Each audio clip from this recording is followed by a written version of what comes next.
수고 많으셨죠? 네. 아닙니다.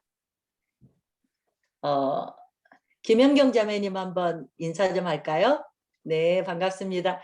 네, 안녕하세요. 김연경 자매님은 어느 부서에서 대표로 지금 공부하시는 거예요? 아, 네. 유치부 킨더에서 왔어요. 아, 그러시구나. 우리 네. 유치부 어린이들을 살려주세요. 아, 네, 화이팅입니다. 염영은 자매님 어느 부서예요? 저도 유치부요. 아, 유치부예요. 아, 네. 그러시구나. 헌금주 자매님은 어디 대표예요? 청년부? 네, 금주 자매님은 청년부는 했는데 저 학생부 교사 합니다. 학생부 교사 겸. 네, 감사해요. 어, 그리고 이경미 집사님은 유초등부 교사 대표세요? 네. 김호인 집사님은 어디 대표시죠? 김호인 권사님? 예, 저도 영화부. 영화부 킨더 대표시구나. 네. 네. 우리 저기 사모님은요? 진실 사모님은 어디 부서세요? 청년부입니다. 작년부요? 청년이요. 청년부. 네, 네. 할렐루야. 부 대표시구나. 네, 반갑습니다. 감사합니다. 네. 이영견 집사님하고 김건엽 집사님은 저기 대표시고, 남자분 대표시고, 그리고 윤 권사님하고 박선영 권사님은 아마 여자 장년부 대표시죠. 네, 반갑습니다. 네, 그러면 한 번 더 우리 시작해 보기로 하겠습니다.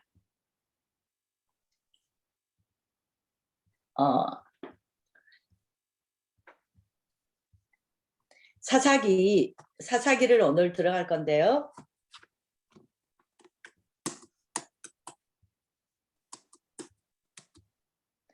사사기를 이제 여러분 성경 우리 다 같이 펴시면 21장까지 있거든요. 그러면 사사기를 세 개로 나눌 수 있죠. 세 개로. 사사기의 주제를 세 개로 나눌 수 있는데요. 한 덩어리, 두 덩어리, 세 덩어리로 보통 나누어요. 그래서 1장, 2장에 보면은 꼭 주어가 쫓아내지 못하였다가 계속 나와요. 그래서 1장에서 이제 그 8절에서부터 이렇게 쭉 보시면 갈렙이 13절에 갈렙이 그 언니엘을 통해서 악사를 주면서 언니엘을 통해서 이제 그 출가했지만 그 전에 우리가 여호수아에서 기럇세벨을 12절에 나오죠. 기럇세벨을 쳐서 그래서 갈렙이 대를 이어서 믿음의 가문을 이어가는 이제 이런 스토리를 우리가 여호수아에서 이제 끝냈거든요. 그래서 여호수아하고 사사기는 반대예요. 여호수아는 구약 성경에서 가장 영적 전쟁이 활발했던 책이죠. 여호수아는 정말 그 40년의 죽음을 넘나드는 순종 훈련을 통해서 얼마나 영적으로 깨어있고 강성했던 시기죠. 근데 사사기는 붙어 있는데 이제 여호수아 끝자락에 뭐라 그랬죠? 살아있는 동안만, 여호수아와 여호수아의 장로들이 살아있는 동안은 하나님을 선택했다. 그러면 이분들이 돌아가시고 난 다음에는 이제 사사기가 펼쳐지는데 이제 1장, 2장의 주제를 보면 거의 뒷면에 1장 28절 뒤에도 봐도 쫓아내지 못하였더라. 또 쫓아내지 못하였더라. 조금 전에 갈렙과 온니엘만 쫓아내었더라가 나오고 다 쫓아내지 못하였더라가 7번이 나와요. 1장 2장에서. 그러니까 1장 2장에서 쫓아내지 못한 것은 우리가 갈렙의 이야기를 봐서 이스라엘 백성이 가나안 백성을 쫓아내지 못한 것은 능력의 문제가 아니다. 이거는 우리가 여호수아에서 너무나도 봤죠. 능력의 문제가 아니고 이것은 무슨 문제다? 믿음의 문제다. 쫓아내지 못한 것은 능력의 문제가 아니고 믿음의 문제였다.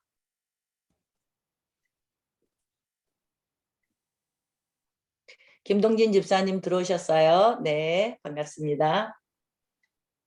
그리고 나면은 이제 3장에서 16장까지는 몸통이에요. 몸통인데 사사기에 트랙이 있어요. 사사기의 사이클이라고 그러죠. 죄를 지어요. 죄를 지면 하나님께서 심판하셔서 이방 민족에게 팔아 넘기죠. 죄를 지면 하나님이 이방 민족에게 파는 심판을 주셨어요. 그러면 노예가 되고 이제 종속 국가가 됐죠. 그리고 나서 강구하면서 이제 너무 힘이 들면 회개를 하죠. 회개를 하면 하나님께서 사사를 통해서 구원을 해주셨어요. 구원을 받으면 평안하잖아요. 평안하면 또 뭐를 하죠? 죄를 지어요. 이 사이클이 7번 나와요. 3장에서 16장까지. 그래서 사사기에 사사시대를 350년 봐요. 350년 사사시대의 사이클을 7번을 샘플로 이렇게 내놓고 있어요. 그래서 이제 7명의 사사가 이럴 때 나타나서 근데 전체 사자는 12명에서 14명까지 보지만 표면적으로 나온 사사만 조금 있다 12분을 알려드릴 거예요. 여러분이 암기하기 쉽게 해드릴게요. 그래서 7번에 이렇게 범죄하면 하나님이 구원, 사사를 통해서 구원해 주시는 이 범죄 사이클이 7번 나온다. 그리고 나면은 17장에서 21장까지는 드라마가 4편이 나와요. 그래서 17장에서 1장에서 2장까지의 주제를 찾아라 그러면은 조금 전에 말했잖아요. 쫓아내지 못하였다. 이게 7번 나온다 그랬어요. 그리고 3장에서 16장까지는 7번의 범죄 스토리. 바꿔 말하면 7번의 구원 스토리. 그러면 마지막에 17장에서 21장까지는 7, 8, 9, 10, 11 이렇게 5장인데요. 여기에서는 4개의 이야기가 나오지만은 이렇게 보면은 2편의 이야기예요. 2편의 이야기가 확장돼서 4편의 이야기로 가는데요. 이 이야기를 통해서 내용에 왕이 없음으로라는 말이 17, 18, 19, 21 이렇게 4번이 나와요. 황예린 권사님 환영합니다. 네, 이 17장에서 21장까지 드라마를 통해서 왕이 없어서 이런 일이 내 소견대로 왕이 없으니까 내가 왕이 돼서 산 결과가 어떤가를 알려주는 게 4편의 스토리로 나왔어요. 네, 그래서 왕이 없음으로가 어쩌면은 여기에서는 주제가 될 수가 있죠. 네, 그래서 이렇게 뭐 사사기는 굉장히 이렇게 쉬워요. 쫓아내지 못했지. 그리고 7번의 범죄가 있었고 17장부터 마지막까지는 이제 4편의 이야기 스토리가 나오면서 왕이 없음으로, 즉 하나님이 왕 되지 못한 사회가 어떤 사회인가를 알려주는 이제 샘플로 이야기를 알려주는 거죠. 네.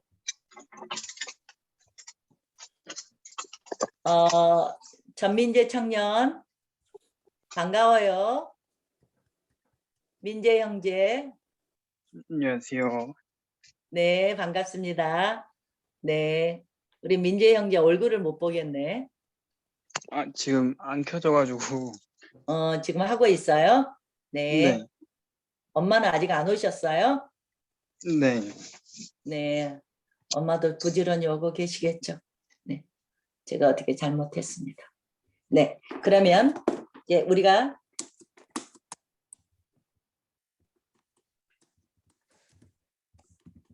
그러면 루키는 왜 같이 보냐면 루키가 사사시대이기 때문에 같이 봐요. 어쩌면 사무엘상이 지금 네. 사무엘상에 가면은 7장까지가 사무엘, 물론 25장에 사무엘이 죽지만 이제 왕을 세우기 전까지 7장까지가 사무엘 이야기니까 거기까지 가야 되는데 거기서 끊기가 겉하니까 오늘은 루키까지만 끊을 갑니다. 그러면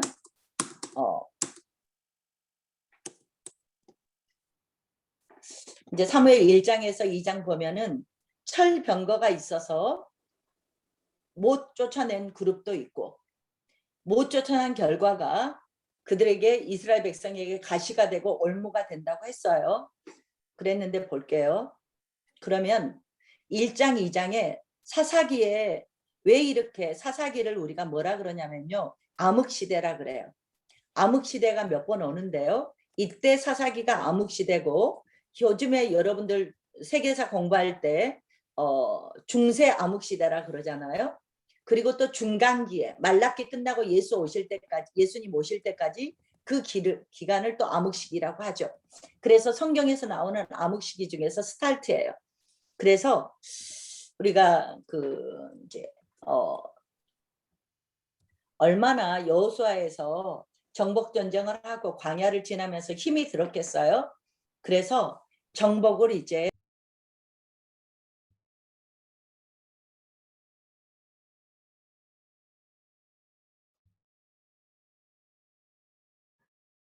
하다가 내가 손을 놓아버리면 그 자녀들이 어떻게 되는가를 우리한테 이렇게 보여주고 있어요. 그래서 물론 철병거가 있어서 못 쫓았고 여러 가지 이유가 있겠지만 이것은 한마디로 뭐다? 능력이 없는 게 아니고 믿음의 부족이었다. 하나님을 신뢰하지 못한 거였다. 그랬는데 이제 1장에서 이렇게 가고 나면은 2장에서 2장 3절 다 같이 읽을게요. 쫓아내지 못했어? 네 옆구리에 가시가 될 거야. 올무가 될 거야. 라고 말씀을 했어요. 그리고 8절에 다시 한번 여호수아가 110세에 죽었다. 그리고 10절, 2장 10절 우리 박선영 권사님 읽어주실게요.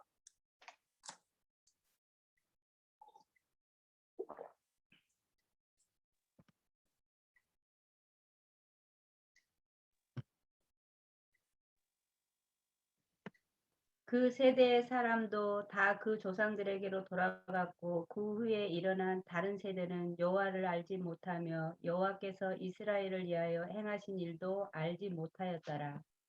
아멘. 제가 조금 전에 유아부, 영아부, 초등부, 또 중고등부, 그리고 장년부 이렇게 어느 소속이냐고 물어봤는데요. 10절 볼래요? 첫 번째 1세대가 돌아갔다 이 말이잖아요. 1세대가 돌아가셨어요. 그 후에 일어난 다른 세대는 여호와를 알지 못했어요. 그리고 하나님께서 행하신 이스라엘에게 얼마나 어마어마하게 하신 일들을 알지 못했다는 거예요. 이게 뭐예요? 교육의 부재예요. 신앙 교육의 부재라는 거죠. 교육이 그래서 교회에서 교육을 할 수 있는 것은 한계가 있잖아요. 그래서 부모들이 교육하지 않으면 정말로 이제 이런 일이 일어나는 거죠. 요즘에 이제 사사 시대는 정말 지금 우리의 시대랑 거의 비슷한 것 같아서 우리가 좀 오늘은 사사기를 정신 차리면서 봐야 될 것 같아요. 두 번째는 교육의 부재였다. 하나님의 말씀에 전승이 없었다는 거죠. 두 번째는 11절에 여호와의 목전에 악을 행하는데 바알을 섬겼다. 13절에 여호와를 버리고 바알과 아스다롯을 섬겼다. 이유는 간단해요. 이들이 이제까지는 목축업을 했다가 이제는 농경 문화로 들어섰어요. 정착을 하니까. 정착하려고 보니까 처음에 원주민들이 어떻게 하고 있어요? 바알과 아세라한테 절하는 거예요. 그래서 왜요? 바알과 아세라가 비를 준다 하니까. 풍요의 신이죠. 그래서 여러분들이 이제 터키를 가시면 에베소를 가볼 텐데 에베소에 거기 박물관을 왜 가냐면 그 터키 박물관에 가면은 이 아스타롯 여신이 이렇게 상이 있어요. 내가 그걸 뭘 보러 갔던가 싶을 정도로 이 이제 앞가슴 뒷가슴까지 다 유방으로 이렇게 돼 있는 게 아스타롯이에요. 뭐예요? 풍요의 상징이에요. 다산의 상징이에요. 그러니까 바알과 아스타롯을 이렇게 제사를 지내면 이 나라에서 농경 문화에서 잘 먹고 잘 살 수 있으니까 이걸 쫓아가다 보니까 급기야는 여호와를 버리게 됐다. 두 번째 이유였어요. 왜 암흑 시기가 왔나? 그래서 15절에 신명기에서 말했던 것처럼 그러니까 여호수아 전쟁 중에 어땠다 그랬어요? 그리심상과 그 순종과 불순종, 축복과 저주를 이렇게 선포했잖아요. 이랬던 것처럼 15절에 불순종했을 때 저주를 어디로 가든지 여호와의 손이 그들에게 재앙을 내리시겠다고 했던 말씀대로 그들에게 맹세하신 것 같이 괴로움을 주셨다. 이러면서 이게 사사기가 이제 흘러가는 거였죠. 그래서 18절에 그들이 이제 하나님께서 또 사사를 세워서 구원해 주시면은 그 하나님께서 뜻을 돌이켜서 또 구원해 주시고 이제 이런 일들이 이제 있었다. 그래서 정리를 해보자면 왜 사사 350년의 시기가 왔나 하면은 이제 조금 전에 우리가 교육의 부재였다라고 말했는데 17장에서 이렇게 가다 보면 그들이 제사 제도를 정확하게 못하고 11절을 못하니까 레위인들이 먹고 살 게 없어서 떠돌이가 돼요. 그래서 가정집에 월급 목사가 된단 말이죠. 이렇게 레위인이 정착을 못하니까 그 또 더더구나 말씀을 가리킬 그런 도구가 없어지는 거죠. 그래서 말씀의 부재, 교육의 부재, 이렇게 제사장들 레위 지파들이 제 자리를 찾지 못하니까 먹고 살 게 없어서 제자리를 찾지 못하는 이런 모습들. 그래서 그들이 하나님께서 진멸하라 그런 이유가 이런 문화를 따를까봐 그랬거든요. 바알과 아세라가 그렇게 제사를 지냈느냐. 그러면 신창이 있어서 이 바알과 아세라가 정말 지네들이 이렇게 비를 어떻게 내리겠어요. 근데 이게 사탄의 배후에 이렇게 장난이기 때문에 여자 신창이 있고 그러면은 남자들이 와서 제사를 지내는 게 성행이란 말이에요. 그러니까 가정이 파괴되지 않겠어요. 이런 문화를 정교를 받아들이면서 가정이 파괴되고 하나님의 정교가 없어지고 그러니까 어때요? 여기 사사기를 보면 이제 민족 전쟁이 외부랑 싸워야 되는데 누가 원수인지를 모르고 민족 전쟁이 시작되는 거죠. 민족 전쟁이 자기들끼리 싸우는 거죠. 왜요? 진리가 사라지니까. 영에 분별할 수가 없어지니까 민족 간의 지파 간의 전쟁이 일어나게 된다. 여러 번 전쟁이 나와요. 그래서 적과 싸워야 되는데 그래서 우리 가정에서도 그러잖아요. 너무 힘이 드니까 부부싸움도 하겠죠. 근데 결론은 뭐예요? 그 싸움 때문에 가정이 깨진단 말이에요. 그리고 이제 여기 안에서 문화를 받아들여서 이런 문화가 저절로 삶 속에 스며들어서 어떻게 해요? 동성애가 막 여기저기서 나오는 거예요. 그래서 진짜 현실하고 이게 우리가 불과 20년 전만 해도 이게 지금 우리나라의 사회와 무슨 상관이 있나 했는데 이게 정말로 우리나라에까지 와버린 문화가 돼버렸단 말이죠. 그래서 1장, 2장을 통해서 왜 암흑시대가 왔을까라는 것을 보여주고 시작하게 되죠. 그러면 참 부모가 어제도 이제 저희 친구 중에서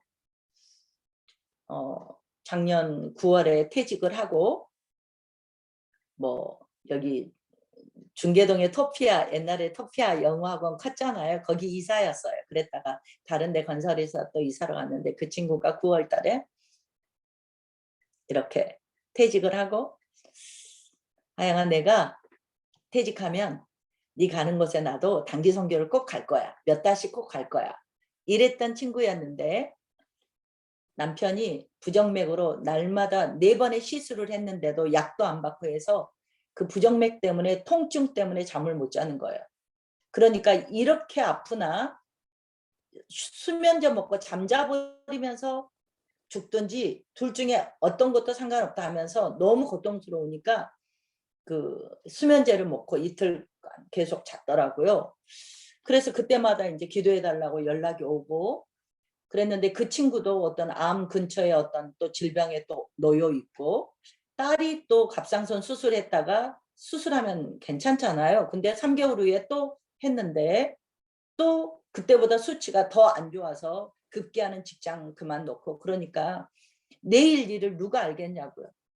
그랬는데 한 친구가 진짜로 잘 살아서 그 친구는 정말로 그 명품 아니면은 두르고 다닌 게 없었던데 어느 날 하나님의 콜링을 받고 중국까지 남편 몇 가정이 중국 선교를 다 같이 떠났어요.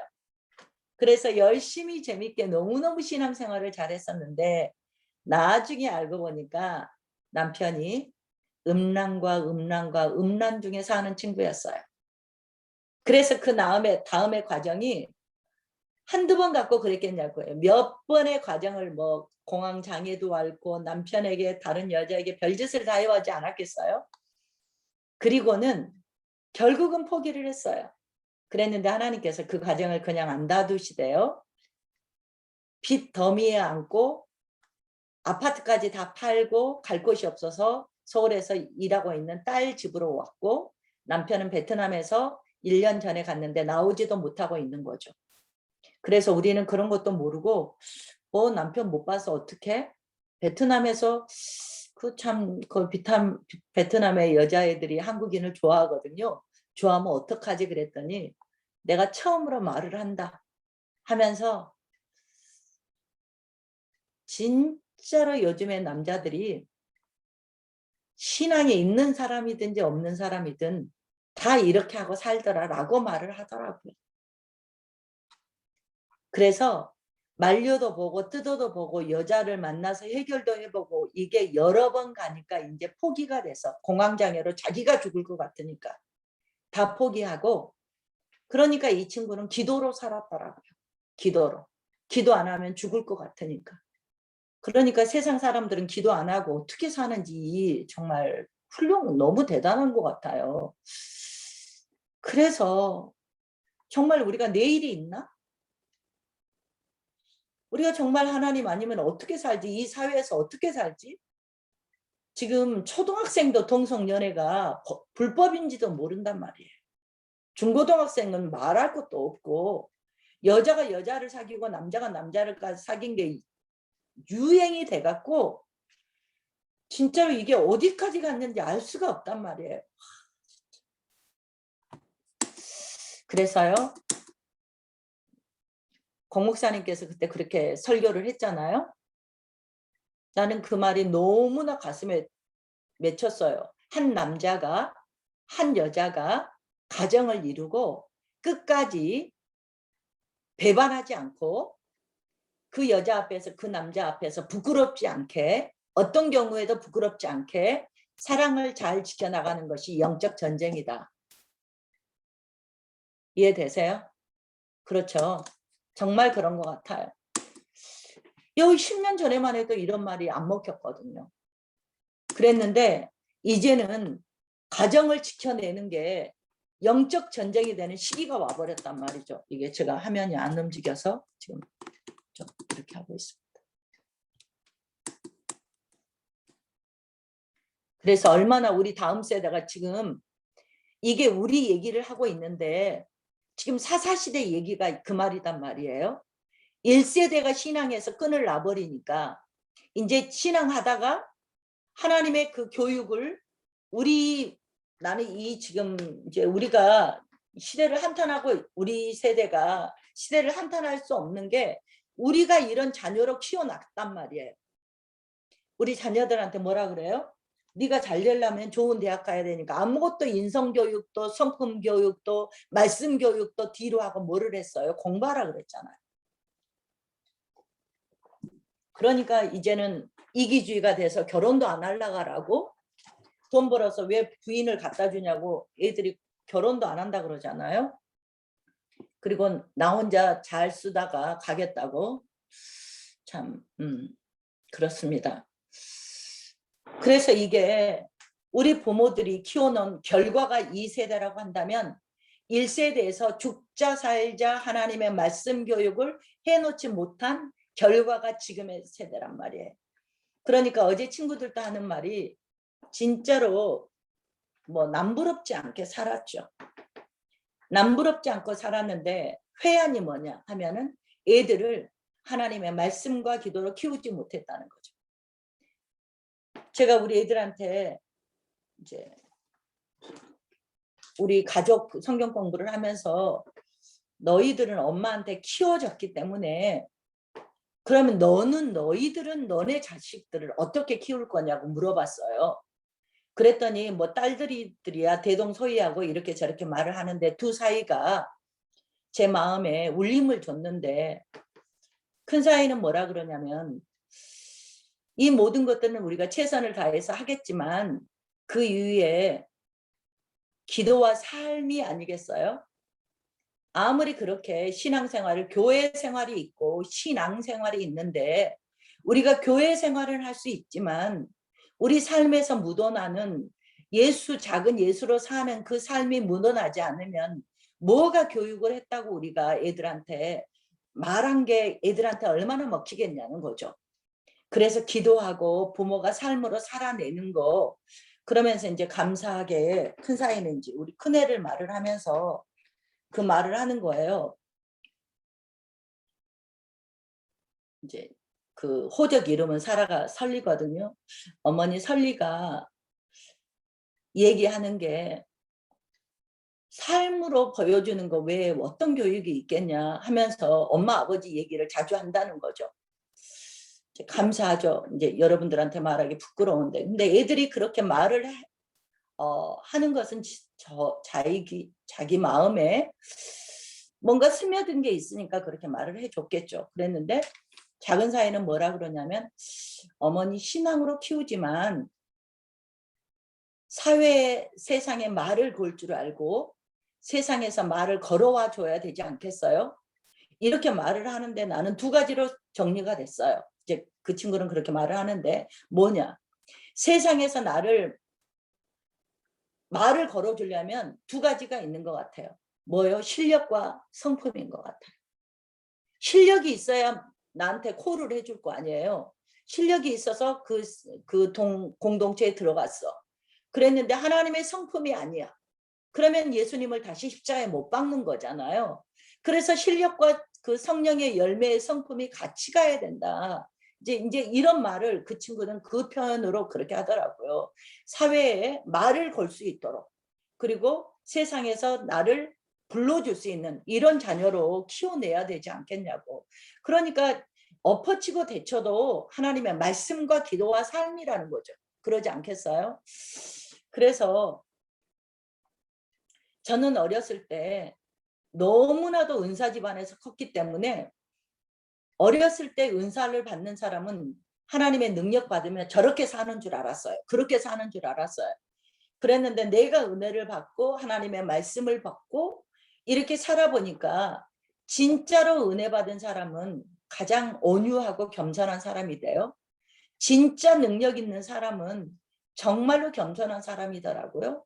진짜로 하나님의 능력이 많은 사람은 사도행전에서는 이제 그 고난을 감당하는 그릇으로 나타나겠지만 어떻게 보면 정말로 그 사람한테 가면 우리가 다 흠모하는 모습이겠지만 그 사람한테 가면 사랑이 있고 그 사람한테는 내가 들어갈 자리가 있고 그 사람한테 가면은 정말로 내 마음을 나눠야 될 것 같고 이런 따뜻함이 있는 게 진짜로 그 능력과 은사가 있는 사람이다라는 나 나름대로의 결론을 유출하는데 세월이 걸린 거죠.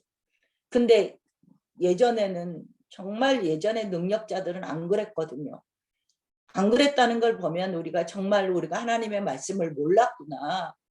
그래서 우리가 정말로 하나님의 말씀으로 돌아가지 않으면 신앙을 우리가 잘못 배우는 것 같아요. 근데 이걸 사사시대는 놓쳐버렸어요. 하나님의 말씀을 놓쳐버린 대가가 얼마나 큰지 이제 우리가 볼 거예요. 그래서 이제 하나님의 말씀을 놓쳐버리니까 죄 가운데 살게 되죠. 그러면 하나님께서 심판을 하시는데 이 심판의 막대기가 누구였냐면 여기에서는 이방 민족이었죠. 주변의 강대국이었죠. 강한 나라가 이 이스라엘을 압제를 한 거죠. 그래서 거의 노예가 되다시피 종속국이 돼버리면 노예가 돼서 아이고 죽겠습니다. 40년, 7년, 10년 이렇게 노예가 되면은 정말로 힘이 들어서 부르짖는 거죠. 부르짖지만 하나님이 사사를 통해서 또 구원하시고. 그러니까 이 7번의 사이클은 완전수잖아요. 끝없는 인간의 반역을 말하고 끝없는 주님의 그 은혜 구원을 베푸시는 스토리를 말하죠. 이럼에도 불구하고 우리 같으면 안 볼 것 같아. 근데 주님께서는 또다시 불러주시고 또다시 쳐다봐 주시고 이렇게 했어요. 그래서 첫 사사가 저희가 말했던 온니엘이에요. 온니엘이 메소포타미아에 있는 구산 리사다임 이 나라를 쳤죠. 이 왕한테 8년을 하나님이 팔아버렸어요. 그랬는데 부르짖으니까 하나님께서 온니엘을 통해서 첫 번째 사사의 구원을 해주셨어요.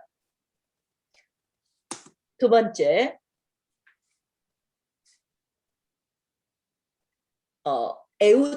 에웃이라는 왼손잡이라. 근데 그때는 지금은 아무렇지도 않는데 왼손잡이가 그때는 장애자라는 그런 시각이었거든요. 그러니까 나쁜 말로 하면은 병신이다 이 말이에요. 이 사람이 모압 에글론 왕을 가서 혼자 칼로 속이고 가서 공물을 바친 척하면서 죽였어요.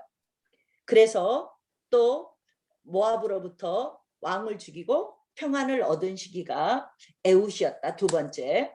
세 번째는 삼갈이에요. 삼갈이 소모름 막대기로 갖고 600명을 쳐 죽였어요. 그리고 딱 이렇게 끝났어요. 옷에 삼득이 하면서 두보라가 이제 바락과 함께 또 여자 한 명이 나오는데 헤벨의 아내 야엘이 또 나와요. 여기 야엘 나오죠. 헤벨의 아내. 이때는 어느 나라였냐면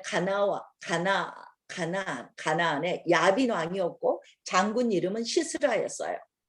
쳐들어왔는데 두보라가 안 나가면 이 바락 장군이 안 간다 그래서 여자인 두보라가 사사가 된 아주 특이한 케이스죠.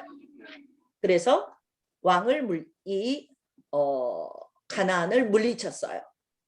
그래서 이제 1만 명을 바락이 물리쳤는데 이때 시스라가 도망을 갔는데 누구한테 갔냐면 야엘이 있는 헤벨의 집으로 도망갔어요.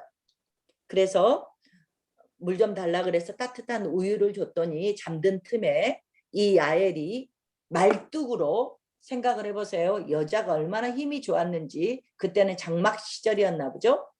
이 말뚝으로 장막을 이렇게 박는 말뚝으로 이 사람의 그 관자놀이를 쳐서 완전히 죽게 했죠. 네. 그리고 나서 기드원하고 미디안은 이름이 세자에서 좀 비슷하잖아요. 지금 딱 애워버리시면 미디안하고의 전쟁이 아주 6장에서 9장까지 길게 나와 있어요. 그래서 하나님께서는 정말로 소심하고 숨어서 곡식을 투수를 하는데 포도주를 짜는 틀에서 몰래 숨어서 이렇게 소심한 기드원을 하나님께서는 큰 군사여 하면서 하나님은 불렀어요. 그 소심쟁이를. 자기도 가장 약하고 가장 작은 자라고 자기도 느끼고 있는 사람을, 이렇게 소심한 사람을 하나님은 용사여 일어나라 하면서 불러주셨어요. 그래서 역시 소심해서 표징을 달라 그러고, 또 소매가 물이 적시게 하는 이슬이 적시는 뭐 이런 표징을 자꾸 요구를 했어요. 그래서 32,000명 모았는데 여기 많다 그러니까 10,000명, 10,000명도 많은데 그러면 군인으로 이겼다 그럴까 봐 300명의 사람을 데리고 이 미디안을 쳤던 이 스토리가 또 전개가 되어 있죠. 그러면서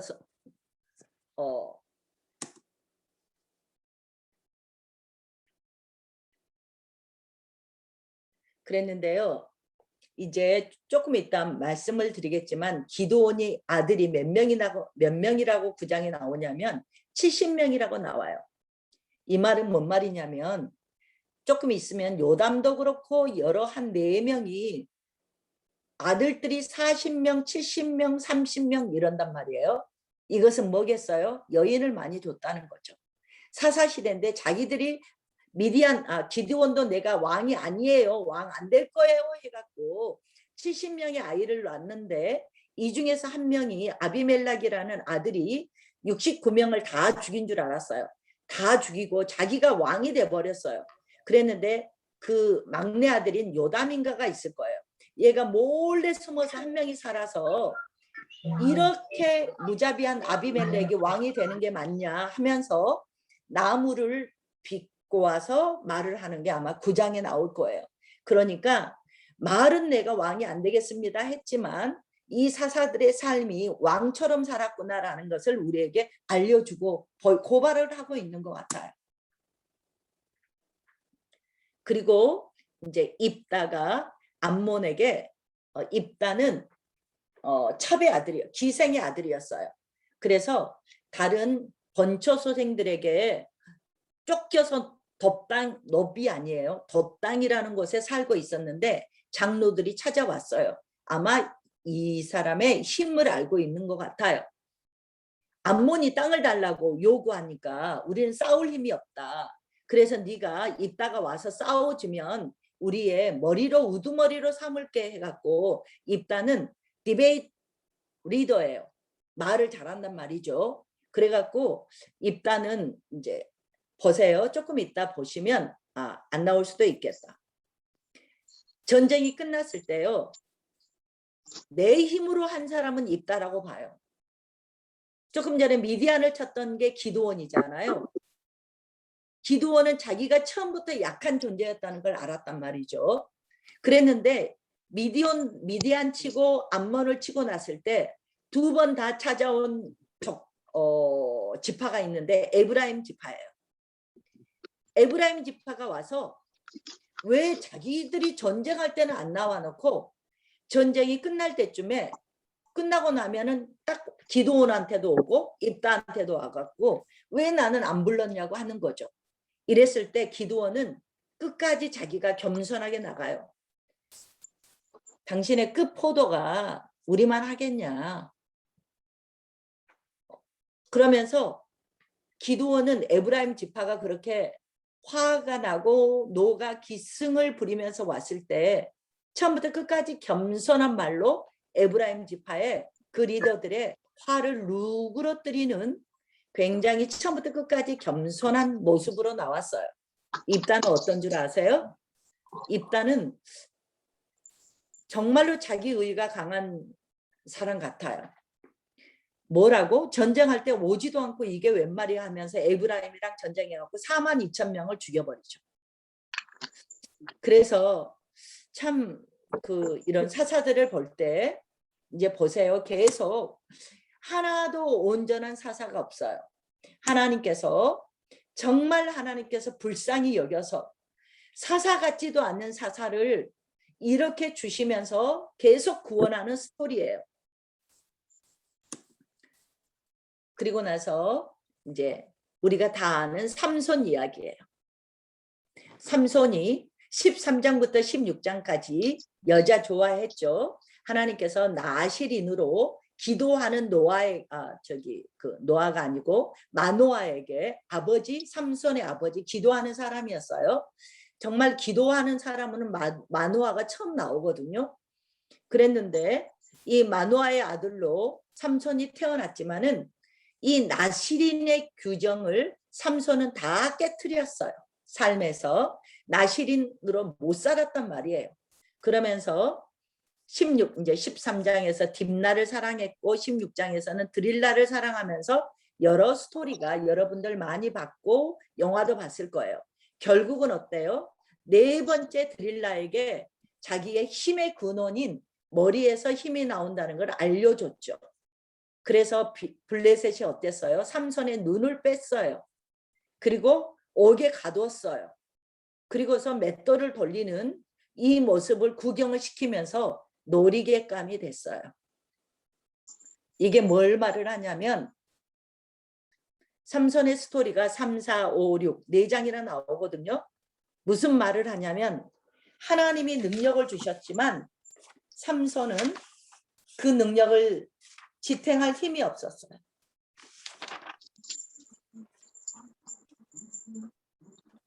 하나님이 은혜를 부어주셨지만 그 능력을, 그 은혜를 감당할 힘이 없었다고요.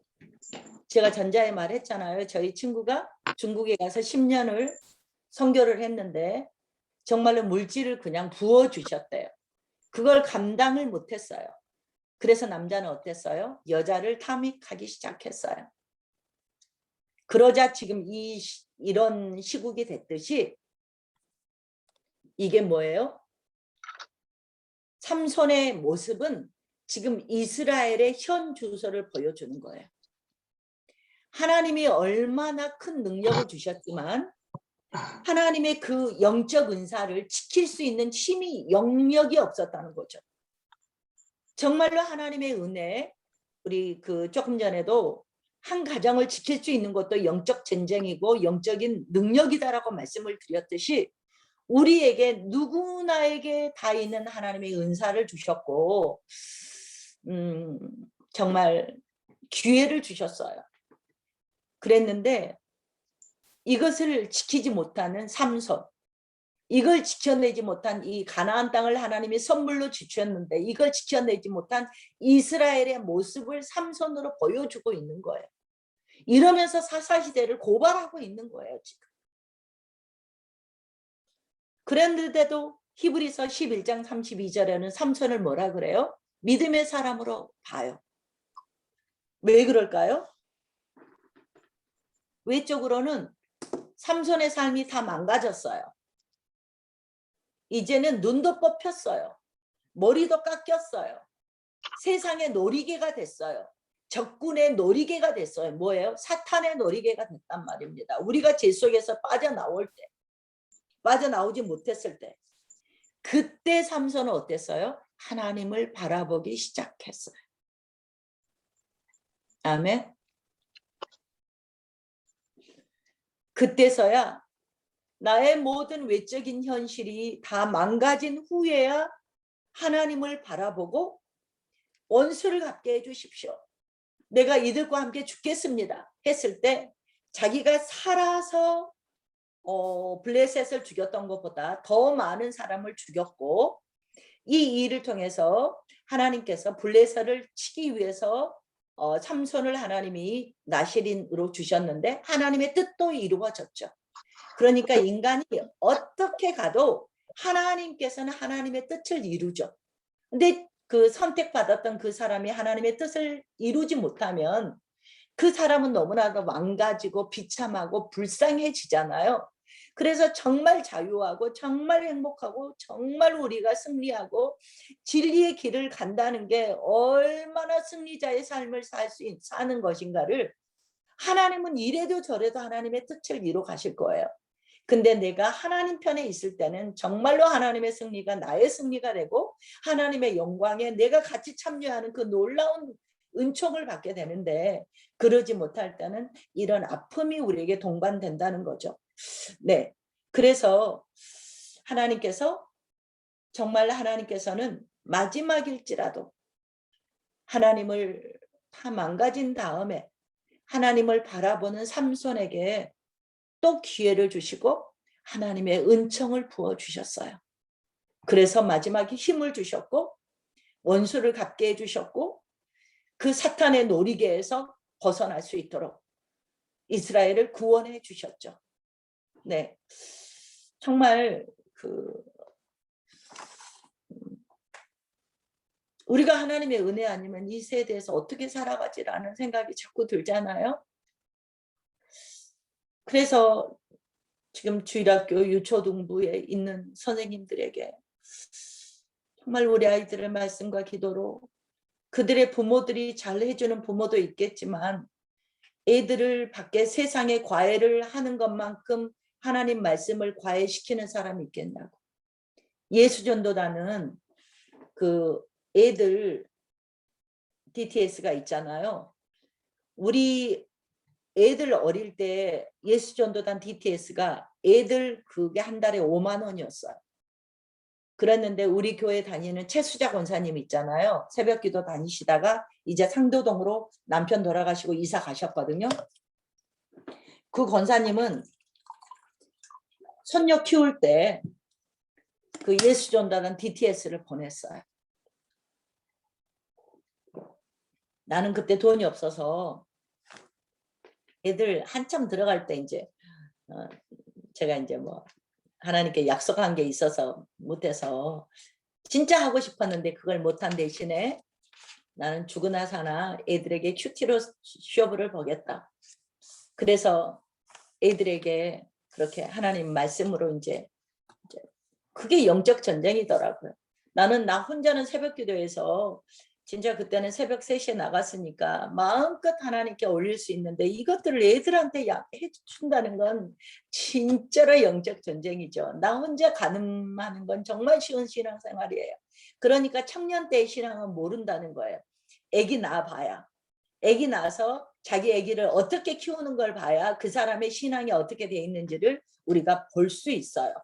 그랬는데 애기를 낳아도 세상의 학문에만 탐닉시킨다? 우리 이경미 집사님이나 덩준 형제 애들이나 그때 우리가 다니엘 제자학교 했을 때 그 목사님 이름을 잊어버렸는데요. 그 목사님 아기가 3살, 4살이었어요. 이런 애들이 천재 다니엘 제자학교 이름이 어려우니까 천재텐 하러 간다 그랬어요. 우리가 주제가 천재텐이었거든요. 나는 신앙의 천재, 나는 말씀의 천재, 나는 기도의 천재, 나는 인격의 천재, 나는 뭐 언유의 천재 뭐 이런 거 했거든요. 그러니까 10가지 천재텐이 있다고 천재텐 하러 가자 하면서 3살, 4살짜리가 정말 간증이 됐어요. 그 눈도 안 떠지는데 겨울에 6시 몇 분에 나와서 애들이 다니엘 제자학교 한다고 새벽 기도를 어른들 일부 새벽 기도 끝나면 애들이 나와서 2년 넘게 그렇게 했거든요. 그랬는데 3~4살짜리가 그렇게 왔단 말이에요. 그리고 현현신 집사님네 애가 그때 아이가 막내가 3~4살이고 큰애가 유치원 다니고 이랬을 건데 둘이 손잡고 가면서 뒷모습이 뭐라 그러냐면 내일 또 일찍 일어나자. 그러니까 동생이 왜? 그랬더니 내일 또 천재 태나러 와야지. 그러니까 뭐 그래 그러자 막 이러면서 지네들이 일어나라 그러면 안 일어나는데 천재 태나러 안 갈 거야 그러면 발딱 일어난다는 거예요 애들이. 그래서 애들도 된다 나는 이렇게 생각해요. 영아부 된다. 그래서 그 유태인들은 처음에 애들이 4살 막 이럴 때 처음에 성경 읽을 때 읽히고 암송할 때 그 앞에다 꿀을 발라놨잖아요. 그러니까 꿀 먹기 위해서 꿀 먹기 위해서 성경을 이제 그네들의 토라를 접하는 거죠. 그러면 꿀 먹고 나면 토라를 읽게 해주고 이렇게 해서라도 하나님의 말씀이 아기 때부터 전수돼 이게 이제 집안에서 문화가 되면 아무 문제가 없어요. 그래서 초등학교 때까지 안 하면 우리는 저요. 초등학교 3학년만 지나도 엄마가 왜 엄마 마음대로 하려고 그러냐고 그럴걸요. 그러니까 이게 어려서부터 스며들지 않으면 안 된단 말이죠. 그런 애들은 이렇게 신앙으로 자란 애들은 정말 다를 거예요. 우리 경미 집사님네 애들도 정말 다를 거예요. 순종하는 모습들이 진짜 다르라고 봐요. 덩준 집사님네 애들은 아기 때 영아부 걔가 아직 천방지축인 동준 집사님이 지금 내가 화면이 빨리 거기 안 보여서 정말로 놀랍고 놀라웠던 게 동진 집사님네 애가 그때 2~3살이었을까 막내가 그리고 큰애가 5~6살 이랬단 말이죠. 아 주권사님 얼굴 제가 보고 있어요. 네 그랬는데 신기하고 놀라운 게 말씀이 시작하면은 떠들다가도 둘이 코앞에 앉아서 맨 첫 줄에 앉아서 자아세도 흐트리지 않고 예배를 드리더란 말이죠. 참 이거 어디서 이런 게 났지? 어떻게 이게 되지? 정말 신기하고 놀라워요. 이게 아기 때부터 이런 게 되지 않으면, 그래서 하나님께서 네팔학교에 나를 불렀을 때는 내가 할 줄 아는 건 그런 거밖에 없으니까. 그리고 그 공동체 선생님들하고 정말 재밌게 우리 천재텐 하면서 이제 선생님들이, 주일학교 선생님들이 한 뭐 10분 정도 이렇게 나오셨거든요. 새벽에. 처음에는 니나 하세요. 전도사님, 내가 전도사 때 신대원 다닐 때 니나 하세요 그랬거든요. 그러니까 니 혼자 하다가 나 혼자 하다가 선교 가면 누가 하는데 이러면서, 그때 주경숙 권사님이 부장 권사님이셨어요. 아침에 주경숙 권사님이랑 이관우 집사님이랑 애들 차량 운행 다 해주시고요. 이분들이 엄마들이 직접 돈을 다 내갖고 애들 멸치 넣어서 주먹밥 해갖고 아침에 먹이면서 학교에다 데려주면서 학교를 가는 게 아니고 학교로 파송을 했단 말입니다. 날마다. 우리는 세상과 맞짱 뜨자가 이제 마지막이었어요. 세상과 맞짱 뜨러 가는 거예요. 뭘로요? 오늘 받았던 하나님의 말씀으로. 그랬는데 그때 선생님들이 되게 힘들었을 거예요. 근데 행복했거든요. 정말 우리가 하나님의 말씀과 기도로 나가면, 말씀의 삶을 살게 되면 너무 그 공동체가 행복하고, 공동체가 정말 우리 가정 공동체부터 그러지 않겠어요? 정말 이런 공동체가 됐으면 좋겠다라는 소망 가운데 여러분이 대표라는 걸 잊지 않았으면 좋겠어요. 그래서 이런 삼손은 이 시대를 말을 해주시면서 정말 뭐 이런 스토리, 여러 스토리를 아는 게 우리한테는 정말 중요하지만은 뭐예요? 어떤 과정 중에서도 이게 이제 한 판이니까 여러분이 보세요.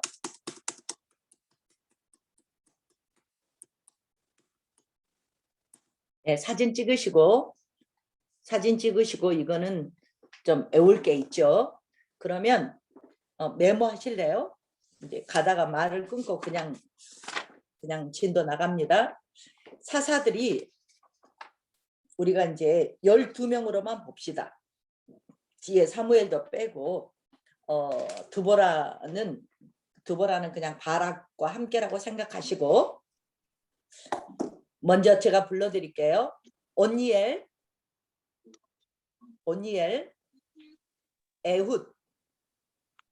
에훗, 삼갈, 세 번째 삼갈, 네 번째 두보라, 다섯 번째 기드온, 여섯 번째 돌라, 일곱 번째 야일, 여덟 번째 입다, 아홉 번째 입산, 열 번째 엘론, 11번째 압돈, 12번째 삼손이에요. 하셨으면 저를 보시면 돼요. 찐득이 대신에 삼득이로 외우시면 돼요. 옷에 첫 점만 보세요. 옷에 삼득이에요. 옷에 찐득이가 붙은 게 아니고 쌈득이가 붙었어. 옷에 삼득이가 붙었으니까 돌려 입어. 돌려 입다. 보세요. 돌려 입다. 오케이? 옷에 삼득이가 붙었어요. 그러니까 빨리 돌려 입다. 돌라야일 입다. 돌려 입다. 돌려 입고 뭐예요? 입산에서, 산에 올라갔어요. 입산에서 엘론, 멜론이라고 생각하세요? 멜론도 따먹고 압돈, 돼지도 잡고 삼손 만나러 갔어요. 입산에서. 오케이? 입으로 말하시면서 보세요. 본인이 써둔 거 12번째. 옷에 삼득이가 붙었어. 돌려 입다. 옷에 삼득이 돌려 입다. 입산에서 엘론, 압돈, 삼손. 돌라 입고 입산에서 상상을 하는 거죠. 엘론, 멜론도 따먹고 압돈, 돼지도 잡고 삼손을 만났다. 그러면 12사사예요. 옷에 삼득이 돌려 입다. 그러면은 우리가 이렇게 7번의 사이클 했잖아요. 그러면 옷에 삼득이가 5번이에요. 1 온니엘, 오니엘 다음에 에웃, 오세, 3 드기. 돌라 빼고 돌라 야엘 빼고 입다 삼손. 그러니까 이거 7명이니까 오세 삼드기 돌야 입다에서 오세 삼드기가 5명 그대로예요. 그리고 오세 삼드기 이렇게 5명은 이게 5번 사이클에 오세 삼드기 그대로 삼드기까지 5명 사이클이고요. 그 다음에 돌야 입다에서 입다하고 삼손이 들어가서 7번 사이클이 됐어요. 네, 여러분들 입으로 한번 12명 사사 이름을 말해 보세요. 오세, 삼드기, 돌야 입다, 그리고 입산에서 엘론, 압돈, 삼손을 만났다. 이렇게 보시면 돼요. 네. 그리고 그냥 갑시다. 그러면 17장에서 21장까지는 우리가 이제 왕이 없음으로의 시대라 그랬어요. 이때 비느하스도 나오고 온니엘도 나오고 이런 거 보니까 이게 아무래도 17장과 21장 이 스토리가 사사 초기로 봐져요. 사사기의 초기 시대 때 이런 사회였다. 그러면 초기에서 하나님께서 이제 그 초기 시대를 이렇게 보여주시면서 사사 시대가 어떤 시대였나라고 우리가 이제 샘플로 하나님께서 우리에게 이야기를 들려주시면서 고발을 하는 거예요. 그러면 이 지도를 보시면 여러분들이 이해하기가 빨라요. 첫 번째 17장에 가면은 미가의 신상 사건이 나오는데요. 17장 여러분이 한번 사사기 17장 볼까요?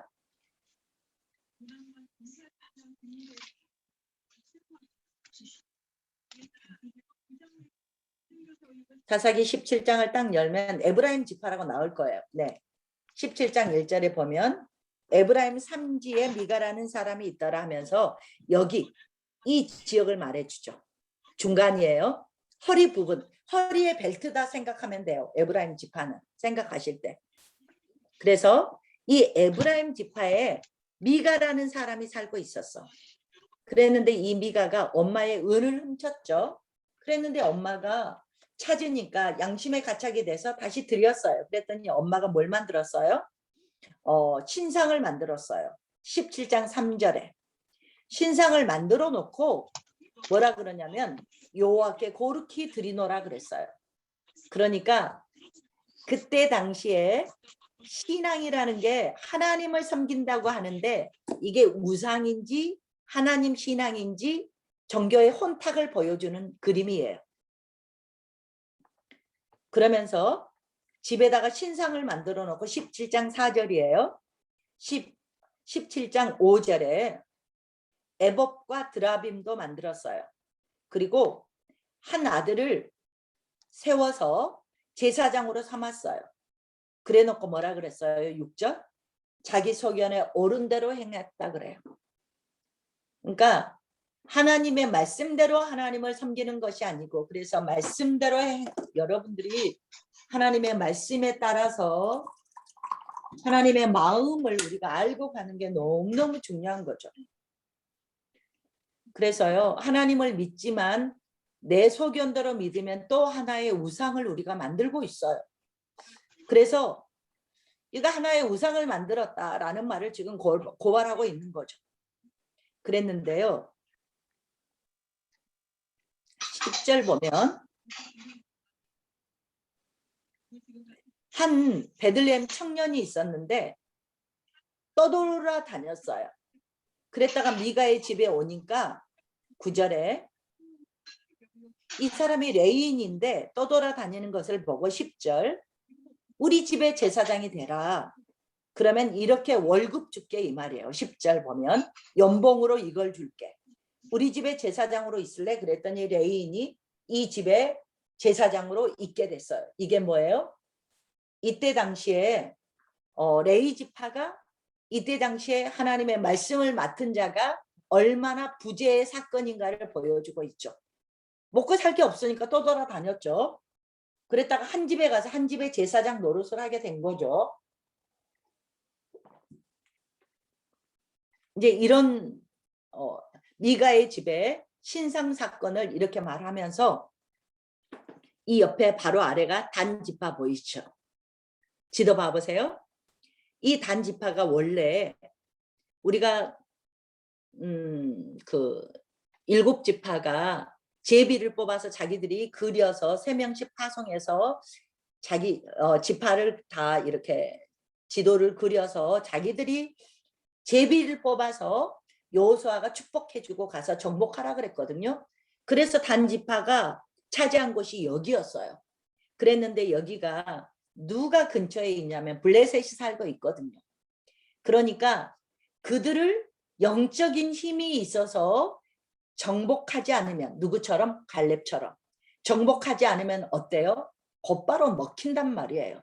그래서 여기서 먹혀서 정착을 못하니까 어디로 가냐면 라이스라고 하는 갈릴리 위에 여기가 라이스라는 도시가 있었어요. 이 도시가 살기 좋으니까 5명이 가서 정탐을 하고 여기가 좋다고 이주하는 사건이 18장의 스토리예요. 그러면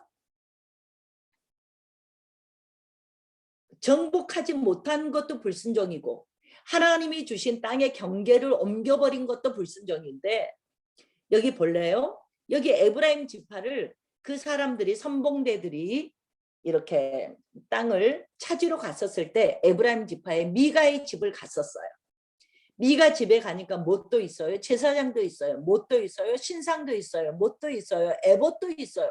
그러니까 잘 유념해 놨다가 단지파가 갈릴리 북부 쪽으로 이렇게 이사 갈 때 라이스 지역으로 이사 갈 때 어때요?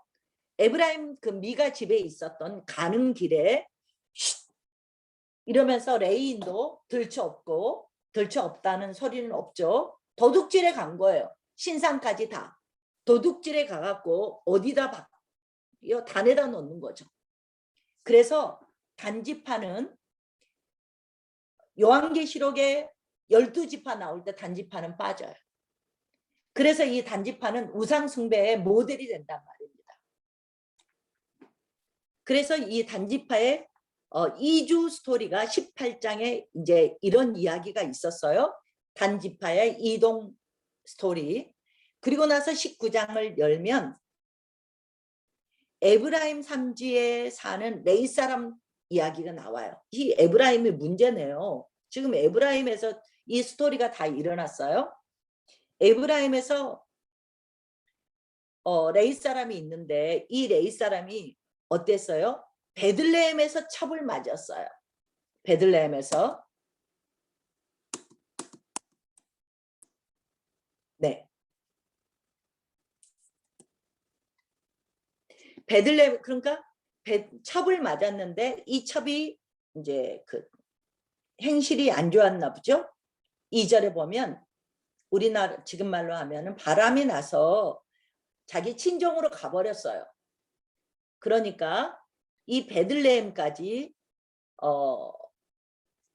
에브라임에서 유다 지파까지 왔다가 베들레헴으로 왔다가 다시 돌아가는 길에 이제 자기 첩을 데리고 돌아가는 길에 생긴 이야기예요.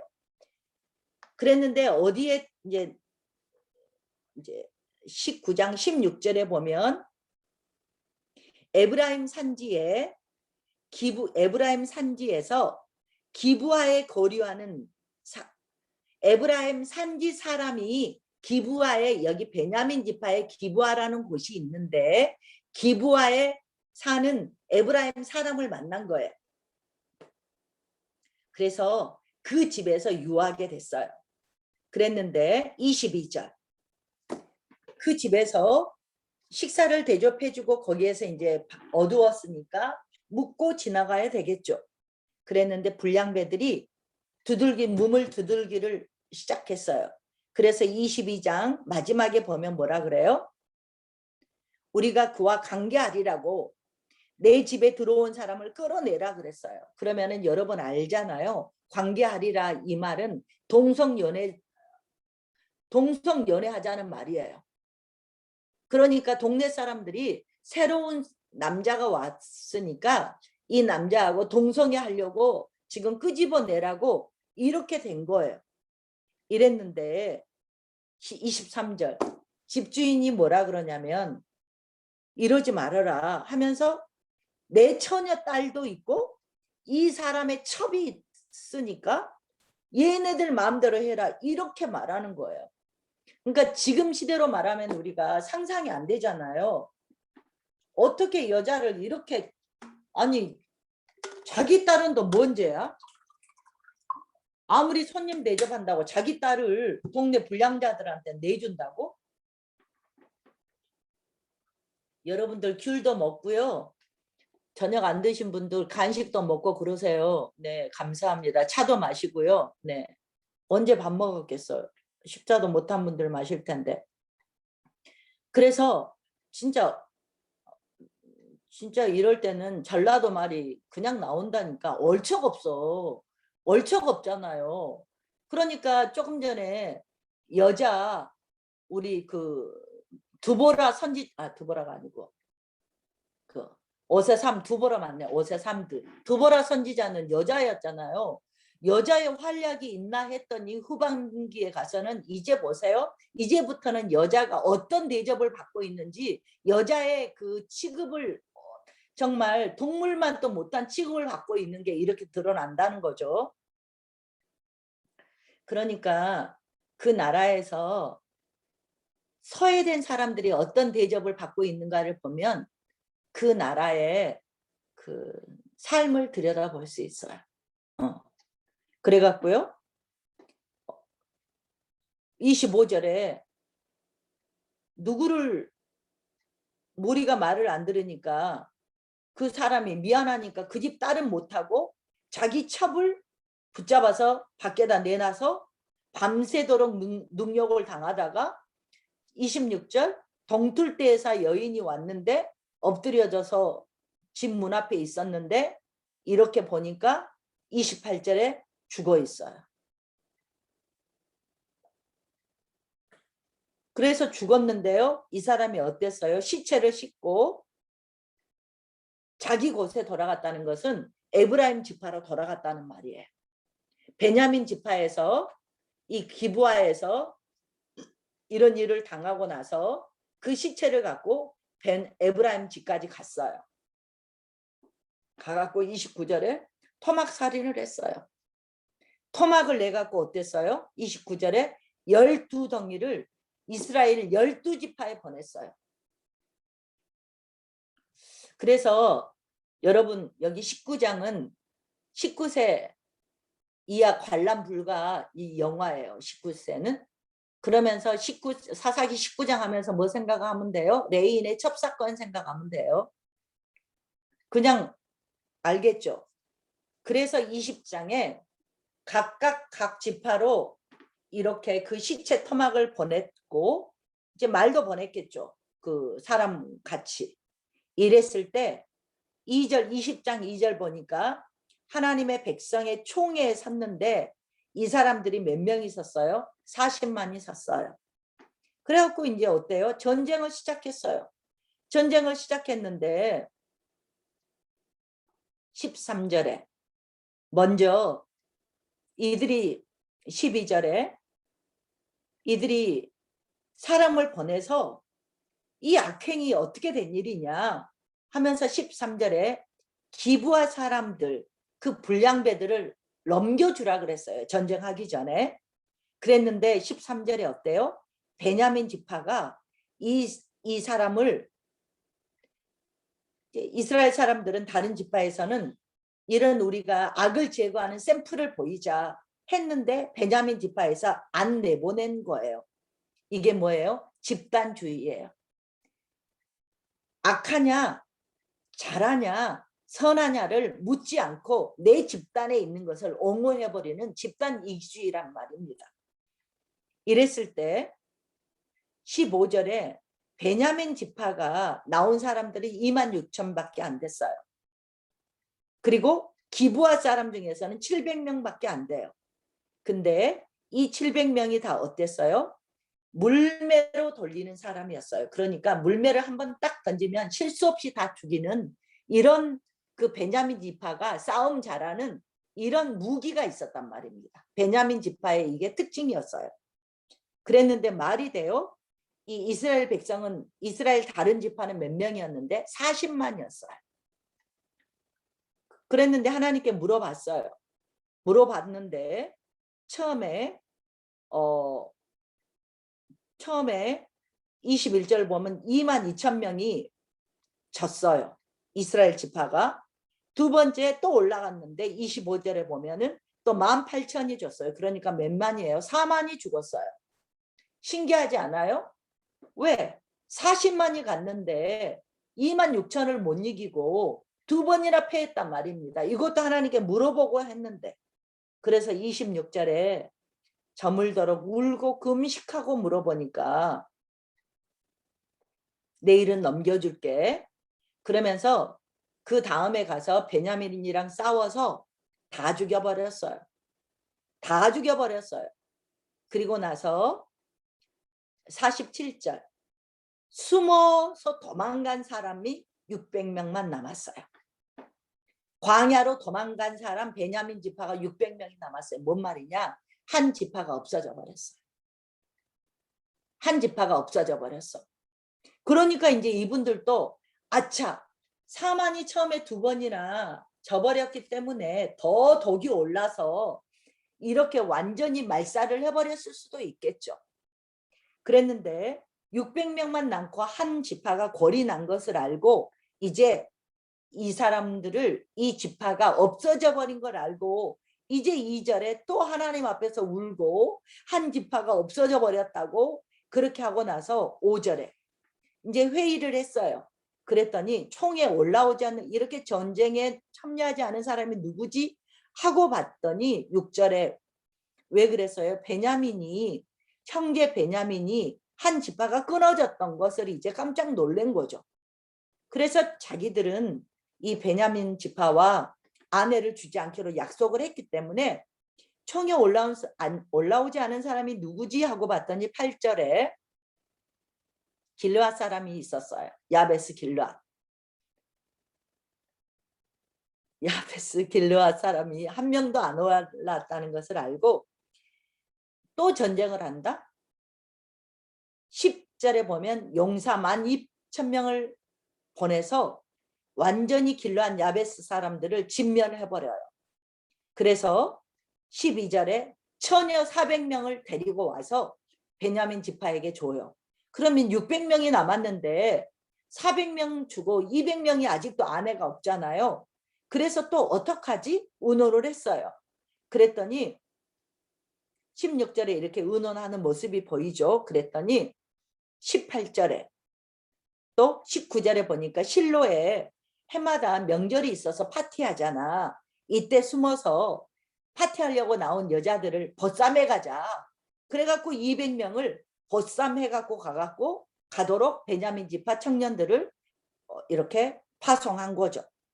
이렇게 한 결과 25절에 뭐라 그래요? 이게 각기 왕이 없으므로 각기 자기의 소견대로 행한 결과다라는 것을 고발하고 이렇게 끝났어요. 사사기 결론을 맺을게요. 무슨 말이에요? 우리가 왜 사사기가 이렇게 됐지? 라는 말은 저희가 처음에 나눴어요.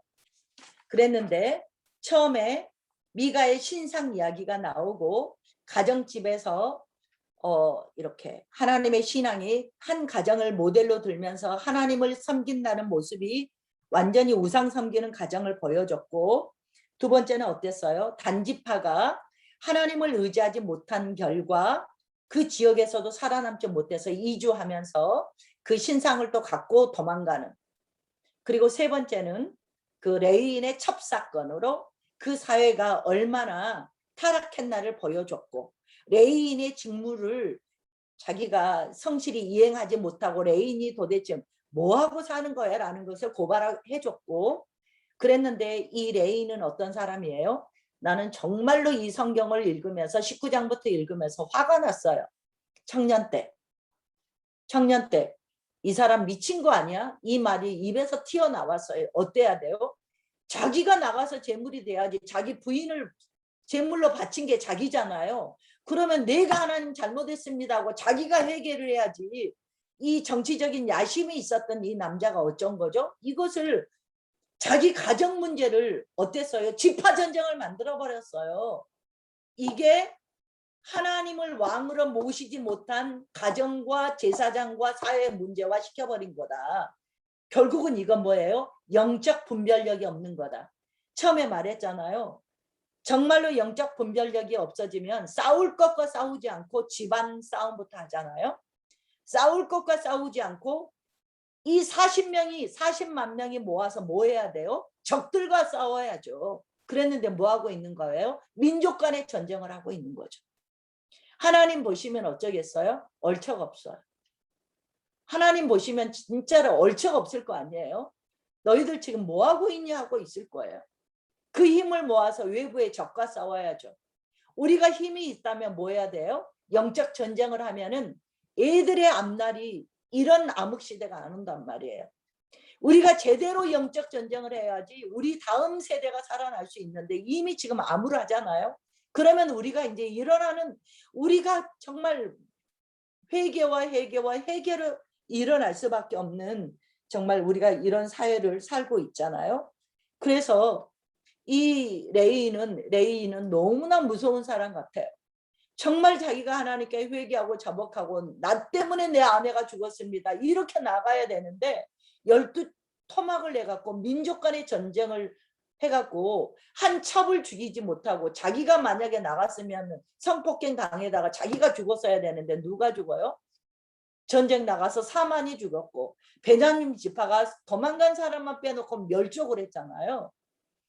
이런 무시무시한 한 사람의 무분별이 목회자라고 했던 한 사람의 영적인 무감각인 사람이 어땠다고요? 왕일 하나님을 왕으로 모시지 못한 결과가 이런 영적인 암흑 시대를 갖고 왔다는 것을 고발하고 끝냈어요. 베냐민 지파도 마찬가지잖아요. 정말 집단 이기주의에 빠져서 선악을 분별하지도 못하고 내 백성이라고 안 내보내주는 거죠. 그리고 자기들한테는 전쟁을 잘하는 돌매 던지는 무기가 용사가 있기 때문에 배짱도 있었겠죠. 뭐 이런 모습들. 참 이런 모습들이 어때요? 하나님의 나라였는데 무정부 무질서 사회가 됐다는 걸 말해주죠. 하나님의 법에 따라 사는 게 아니고 자기의 소견대로 사는 것이 얼마나 무서운가를 보여주죠. 그래서 자기 소견대로 산 결과가 자기 육신의 짜릿함을 느끼기 위해서 동성애 마음대로 하잖아요. 내가 편한 편을 속한다니까. 내가 편한 상대로 속한다는가. 여자 속하고 남자 선택하잖아요. 이런 게 지금 세대나 그때 세대나 어떻게 이렇게 똑같이 하면서 정확히 고발을 하고 삼손을 통해서 정확히 고발을 해주고 이 4개의 드라마를 통해서 고발을 해주고 우리는 룻기로 들어갈 거예요. 룻기 금방 끝낼게요. 룻기 1장을 성경 한 장 넘기시면 룻기죠. 1절 딱 보면 사사 이야기예요. 룻기는 어때요? 처음에 굉장히 암울한 스토리로 이야기가 시작됐어요.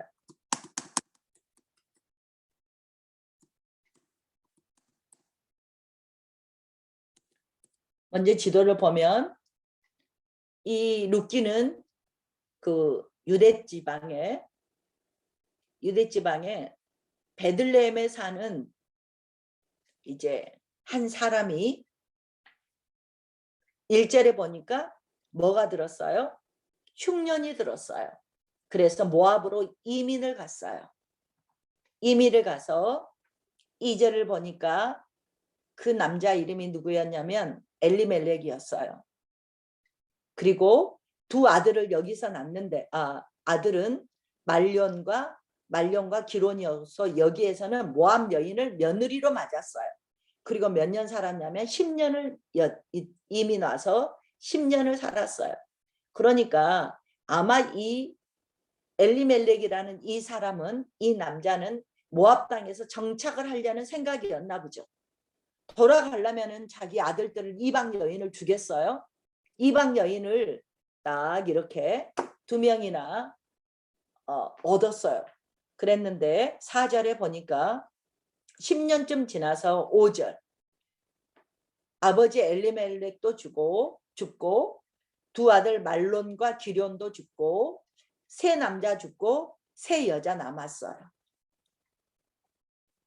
이렇게 룻기는 1장 1절에서 5절까지 뭐를 대변해 주고 있냐면 사사시대의 암흑을 보여주고 있어요. 흉년으로 시작해서 하나님이 흉년을 주셨으면 이유가 있겠죠. 흉년을 주신 이유가 있고 하나님께 묻고 회개하고 나아가야 될 일이죠. 그랬는데 이 사람은 어땠어요? 그 땅을 버리고 이민을 갔어요. 하나님의 땅의 경계석을 벗어나는 법이 없는 게 이스라엘 백성들인데 쫓아서 이민을 갔단 말이죠. 그래서 죽고 슬픔과, 그러니까 나오미라는 한 여자는 어때요? 가슴에 있는 모든 것을 잃어버린 것 같아요. 이걸 뭐라고 말을 표현할까요? 나오미의 가슴은 어쩌면은 나오미의 가슴은 앙상한 가지만 남았을 것 같아요. 그래서 이 룻기의 시작은 사사시대가 이랬다는 것을 고발하면서 죽음으로 시작하고 슬픔으로 울음으로 시작해요. 그래서 마지막에 4장은 보면 결국은 나오미가 돌아가게 되죠. 어디로 가게 되죠? 베들레헴으로 다시 돌아가게 되죠. 그 스토리가 6절에 가니까 자기 백성을 하나님이 돌아보셔서 이제 양식을 주셨다라는 소식을 듣고 7절에 돌아가려고 그래요. 그래서 나오미가 2 며느리에게는 이제 너네 가서 살 길 찾아라. 나는 더 이상 너희들에게 아들을 줄 아들이 없다. 내가 다시 가서 남편이 있다 한들 아기를 낳아서 언제 너희들한테 키워서 주겠니? 그러니까 너네들은 다시 다 집으로 돌아가라. 하나님이 너희를 선대하기를 원하고 위로하기를 원한다 하고 보냈어요. 그러니까 그들도 울면서 이제 처음에는 거절했겠지만 보내려고 했어요. 그러니까 큰 며느리는 오르바는 14절에 오르바는 그렇게 크게 울고 시어머니에게 입 맞추고 돌아갔어요.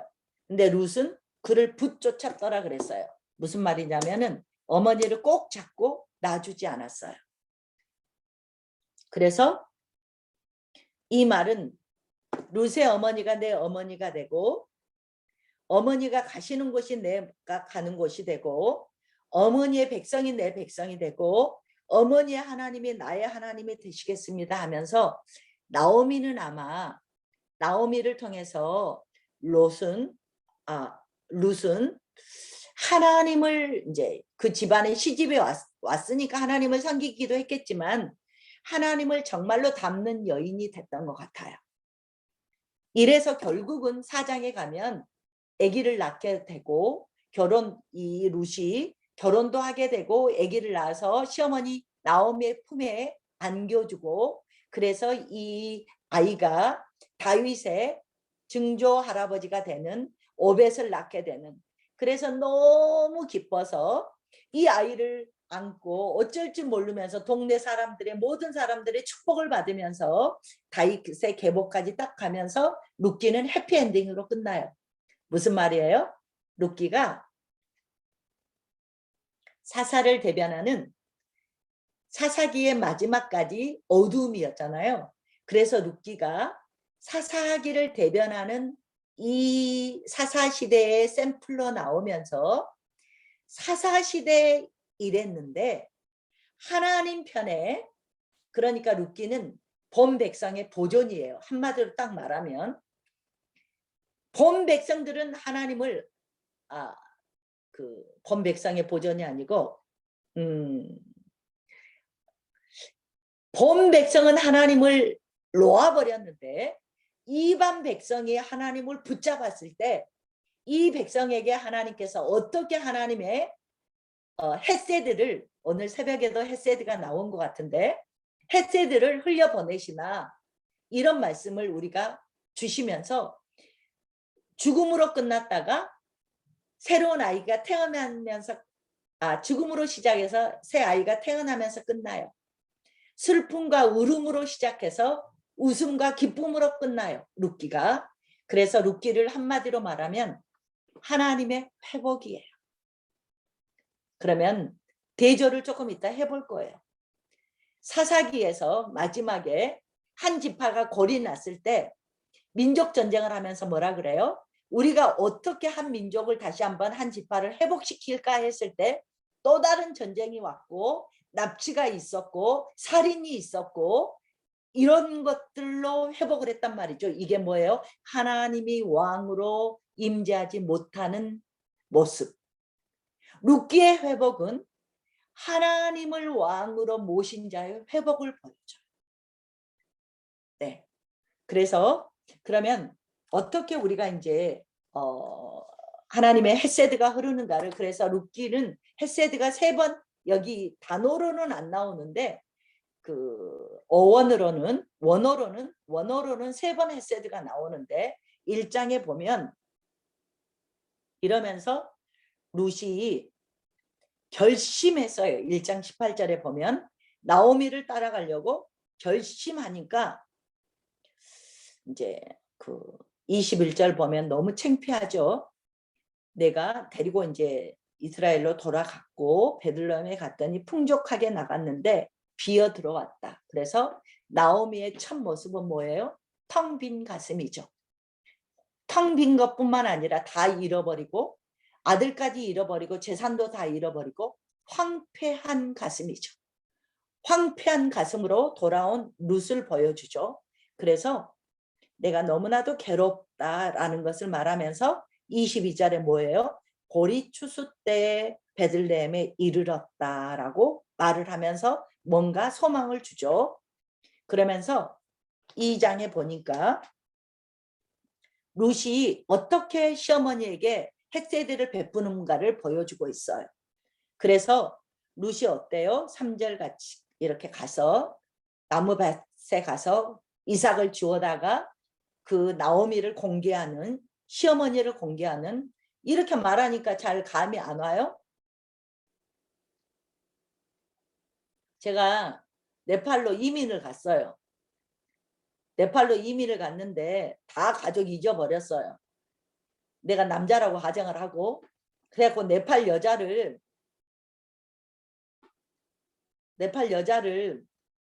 며느리로 데리고 왔어요. 그랬는데 이 네팔 며느리가 한국에 와갖고 지가 벌어갖고 주권사님네 거기 가갖고 풍파리 해갖고 거기 일당 벌어갖고 와서 나를 먹어 살린단 말입니다. 이 스토리가 2장이에요. 그랬는데 우연히 들어갔는데 기업 물을 자. 기업, 그러니까 이제 여러분 거의 다 아시죠? 기업 물을 자라는 것은 친척 중에서 가장 가까운 서열부터 그 내 친척 중에서 손해본 것들을 이렇게 찾아줘야 되는 의무가 있어요.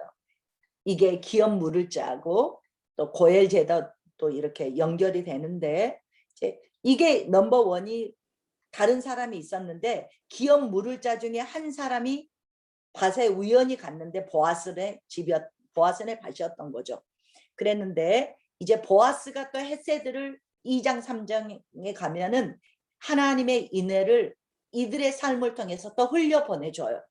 그래서 보아스가 이 사실을 알게 되고, 그리고 나서 이제 곡식도 더 주게 되고 뭐 이렇게 배려를 하죠. 이 이방 여인이 굶어 죽지 않고 그 시어머니를 잘 공개하도록 그랬는데 3장에 오니까 시어머니의 코치를 받아서 이 젊디 어린 아이를, 보아스는 나이가 꽤 있는데 우리 집에 기업 물을 자라는 걸 알고 그 집에 보아스의 아내가 되게 하는 것, 그게 3장 4절의 이야기예요. 보아스가 어디서 잤는지 봐라. 그래서 몰래 들어갔다가 눕는 곳을 알았다가 그 발치 이불 끝에 있다가 있어라. 이 말은 뭔 말이냐면 며느리를 시집 보내려고 이거 이제 그 프로젝트를 하는 거예요. 그래서 며느리 시집 보내기 이제 프로젝트를 했는데 이게 통했어요. 그래서 10절에 내 딸아 너에게 복 주기를 원한다. 네가 가난하건 부하건 다 젊은 사람을 그때도 젊은 사람을 좋아했나 봐요.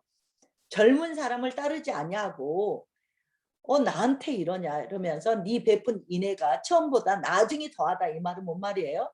네가 시부모님한테도 그 인애 헤세드를 베풀었는데 지금 하나님의 말씀대로 네가 이 길을 네가 하나님의 법대로 기업 물을 자가 나라는 걸 알고 이 가문의 대를 이어주기 위해서 이러냐 하면서 이 헤세드가 더 크다 이러면서 칭찬을 해줬어요. 그리고 나서는 그렇지만 내가 기업 물을 넘버원이 아니다 하면서 15절에 보리를 많이 주고 그리고 내가 이제 4장에 가면은 보아스가 이제 계속 헤세드를 행하는 모습이에요. 그랬는데 장로들 앞에 가서 2절, 3절 눈으로 빨리 보세요.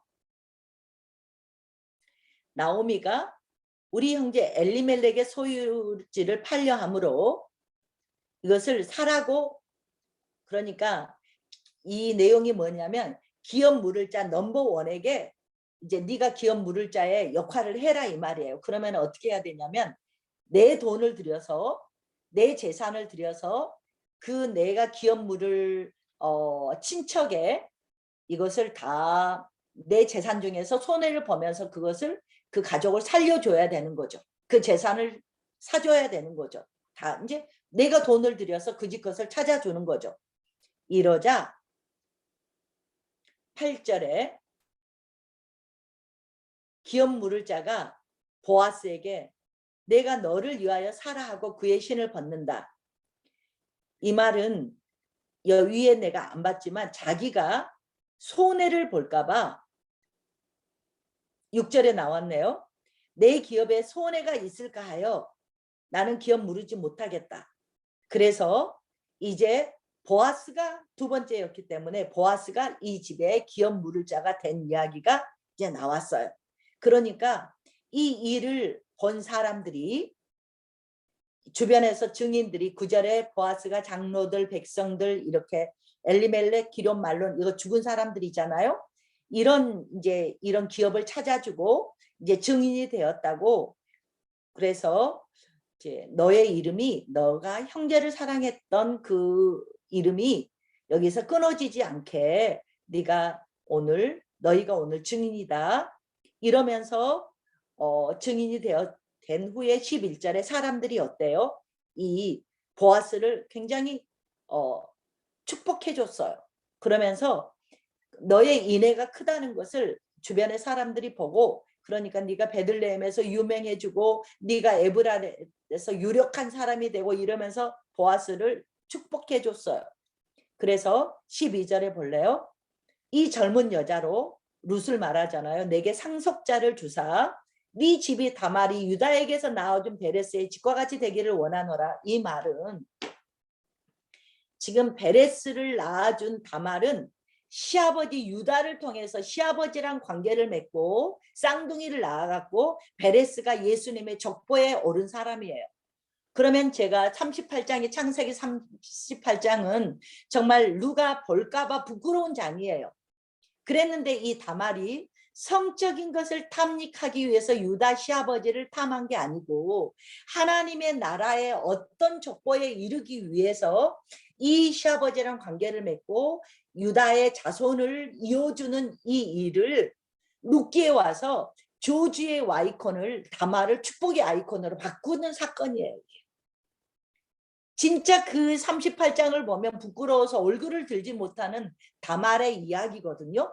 그랬는데 12절에 보면 이게 다말이 유다에게서 나와준 베레스의 집같이 되기를 원하노라 하면서 다말이 이렇게 저주의 아이콘이 아니고 축복의 아이콘이 됐는데 이 말은 무슨 말이냐면 지금 이방 여인 룻을 통해서 아이가 나와서 이미 집안에 씨가 말랐는데 나오미의 그런 엘리멜렉, 기련, 말련 이런과 같은 자녀 똑같은 배열에 넣는 이 아이가 이 집의 상속이 되기를 이런 자손을 얻기를 원한다 해서 13절에 보아스가 룻을 맞아서 들어갔는데 임신했는데 14절에 여인들이 뭐라 그래요? 나오미를 찬송해 줬어요.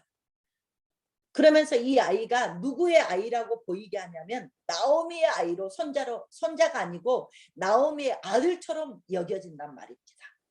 그래서 이 아이의 기업 물을 자가 없게 하지 아니하였다 하면서 아이의 이름이 유명해지기를 원한다. 그랬는데 16절 나오미가 아기를 받아서 품에 품고 양육자가 되었다. 그래서 17절 중간에 보면 나오미에게 아들이 태어났다라고 고백을 해요. 그러니까 진짜 보아스하고 룻은 뭐 한 거예요? 아기 나서 나오미에게 준 거죠. 아들로 줘버린 거죠. 이런 미닝이 됐지만 그래서 오벳이 태어났다. 그랬더니 21절, 22절 이 보아스가 오벳을 낳았죠. 근데 이 보아스는 또 엄마가 누구예요? 기생 라합이에요. 오케이? 여리고성의 기생 라합이 보아스의 엄마였다고요. 그랬는데 또 이방 여인을 통해서 오벳을 낳았어요. 그리고 오벳은 이새를 낳았고 이새는 다윗을 낳았다. 그래서 결국은 뭐예요? 다윗이 사사시대의 이 암흑시대를 정리하고 하나님께서 인물을 준비했다. 이게 누구냐? 다윗이다라고 사사기와 사사시대와 왕정시대를 엮는 역할을 하는 게 룻기다라는 말이에요. 이 룻기가 뭐냐? 사사시대와 왕정시대에 지금 이제 누구를 말하고 있어요? 다윗을 말하고 있잖아요. 사사시대와 왕정시대를 잇는 이런 쐐기 역할을 한다. 문 역할을 한다 해서 룻기가 이렇게 중요하게 여기고 있어요. 그런데 저는 보통 학자들이 이 룻기를 사사기와 왕정시대에 사사기에서 뭐라 그랬어요? 4번이나 왕이 없음으로 그랬어요. 그러니까 룻기에서 와서 뭐라 그래요? 여기 왕 준비하고 하나님이 왕 준비하고 계셔. 그랬죠. 누구를 준비하고 있어요? 다윗을 준비하고 있어. 사사기는 왕 없다. 그러니까 왕 준비하고 있어. 그랬더니 사무엘상에 가면은 누구? 사울과 다윗 왕이 이제 왕정시대가 나오잖아요. 왕 여기 있어. 이러면서 왕이 왕정시대가 가는 스토리를 이렇게 보여주죠. 두 번째, 룻기는 사사시대는 회복을 못하고 끝나는 사사기를 보여줬어요. 회복이 없어요. 끝까지 암흑시대였어요. 그랬는데 하나님께서는 범 백성이 아니라도 이방 백성인 이런 롯이 하나님을 붙쫓아 나온 모든 이스라엘 백성은 하나님을 버렸는데 이방 여인 롯은 하나님을 쫓았어. 이런 사람을 통해서 하나님의 나라는 회복되어 간다라는 예고편을 알려주는 게 룻기다. 회복이라는 예고편을 룻기를 통해서 한 가정을 통해서 했지만 이건 뭐예요? 다윗을 통해서 이스라엘에서는 사사기에서는 회복이 없었지만 하나님이 룻기에 와서 회복을 다윗을 주시면서 준비하고 계신다 하면서 한 가정의 샘플을 통해서 나는 이 가정을 회복시키듯이 이스라엘을 회복시킬 거야 라는 예고편이었어요. 그리고 나서 하나님의 나라의 모델인 다윗 왕의 스토리가 사무엘상과 하에서 사무엘 하는 전체가 다윗의 스토리죠. 그러면서 왕을 준비해서 하나님이 왕이신 신정 안에서의 하나님의 왕정 제도라는 특수한 제도가 사사기의 여러 예고편을 이 룻기를 통해서 보여주고 있었다. 이제 마무리하겠습니다. 그러면 오늘 마지막에는 기도하기 전에 보아스를 한번 생각해 봤으면 좋겠어요. 보아스가 은혜를 베풀었어요. 누구에게? 룻에게. 무엇이었기 때문에? 기업을 물을 자였기 때문에. 가나안 땅에 사는 사람들은 다들 어린 양의 피로, 이스라엘 사람들은 어린 양의 피로, 유월절 어린 양의 피로 구원받은 사람들이고 이 땅에 하나님이 선물로 준 사람이에요. 선물로.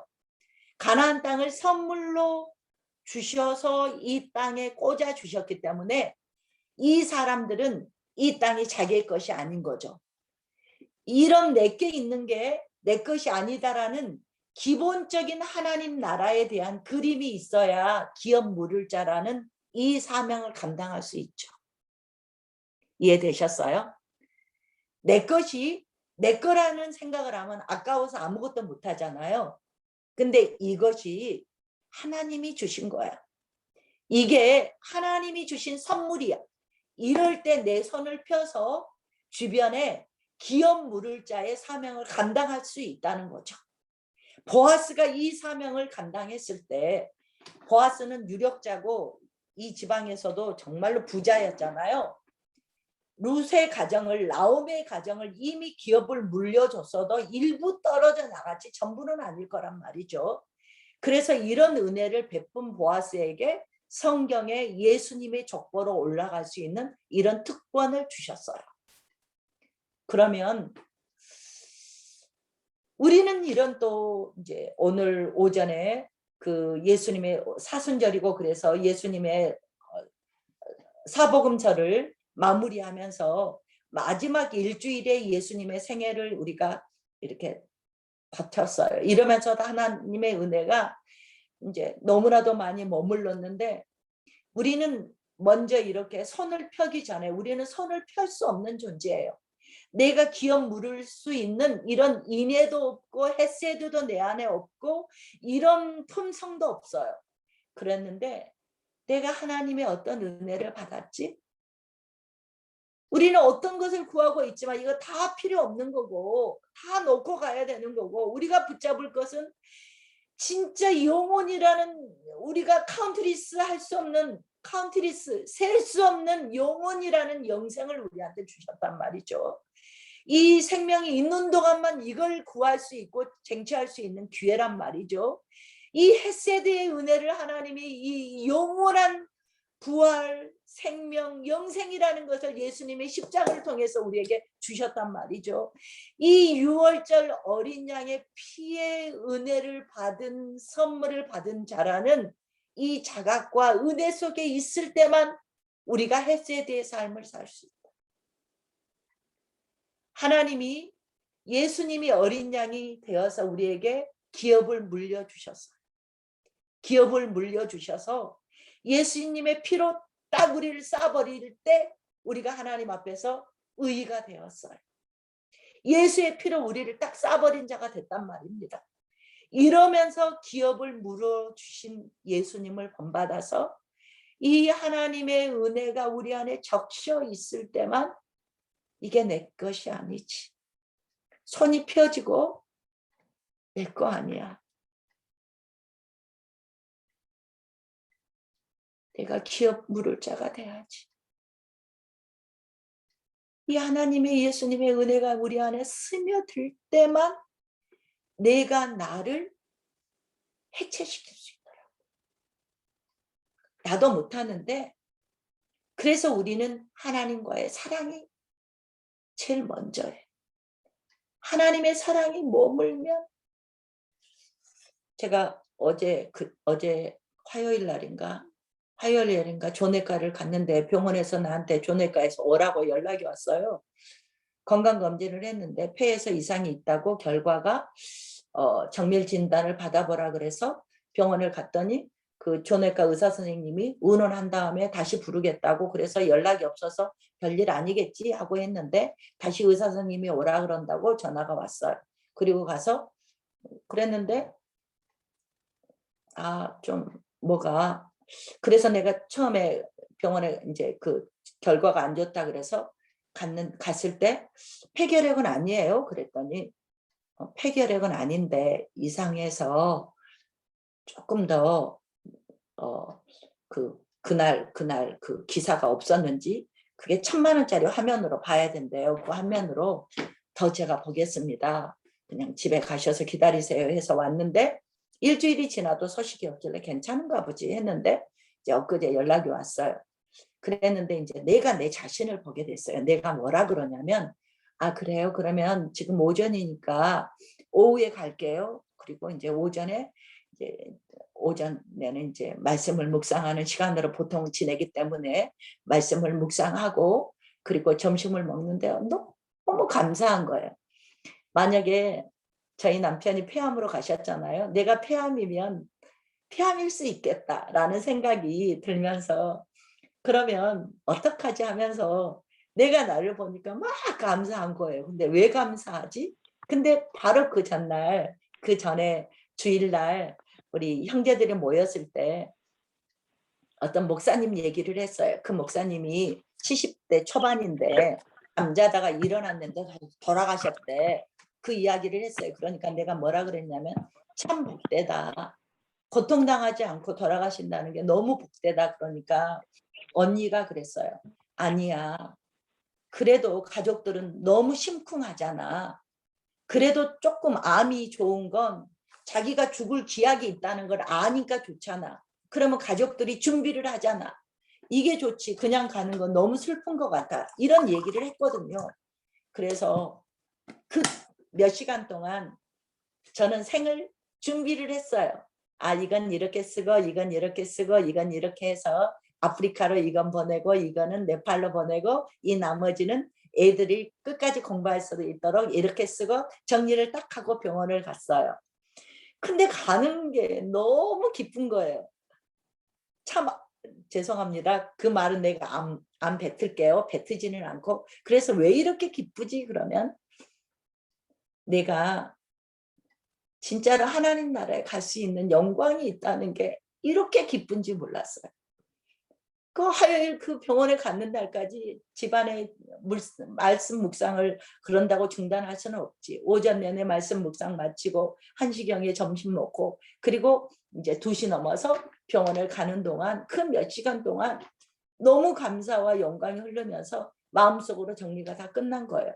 그랬는데 가서 해프닝은 다시 한 번 더 사진 찍으라고 해서 사진 찍고 결과는 또 좋아 괜찮을 것 같다. 더 정밀 검사 안 해도 될 것 같다. 그런데 또 지켜볼게요. 이제 이런 식으로 해프닝으로 끝났어요. 그래서 이제 뭐 또 가끔 사진 찍어보면 되겠죠. 그런데 저나 여러분이나 어떻게 손을 펴지? 내 안에 있는 내 목숨도 내 것이 아니라고 어떻게 손을 펴지?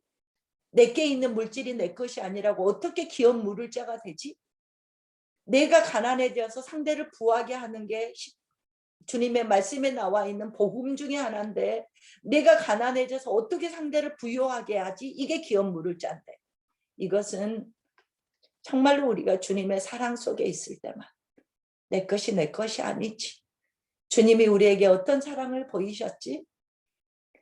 그래서 그 사랑에 적시면 우리도 모르는 사이에 마음이 펴지고 손이 펴지고 내 것이 뭐가 있는데 하나님 앞에 서 있는 나만 내 거죠.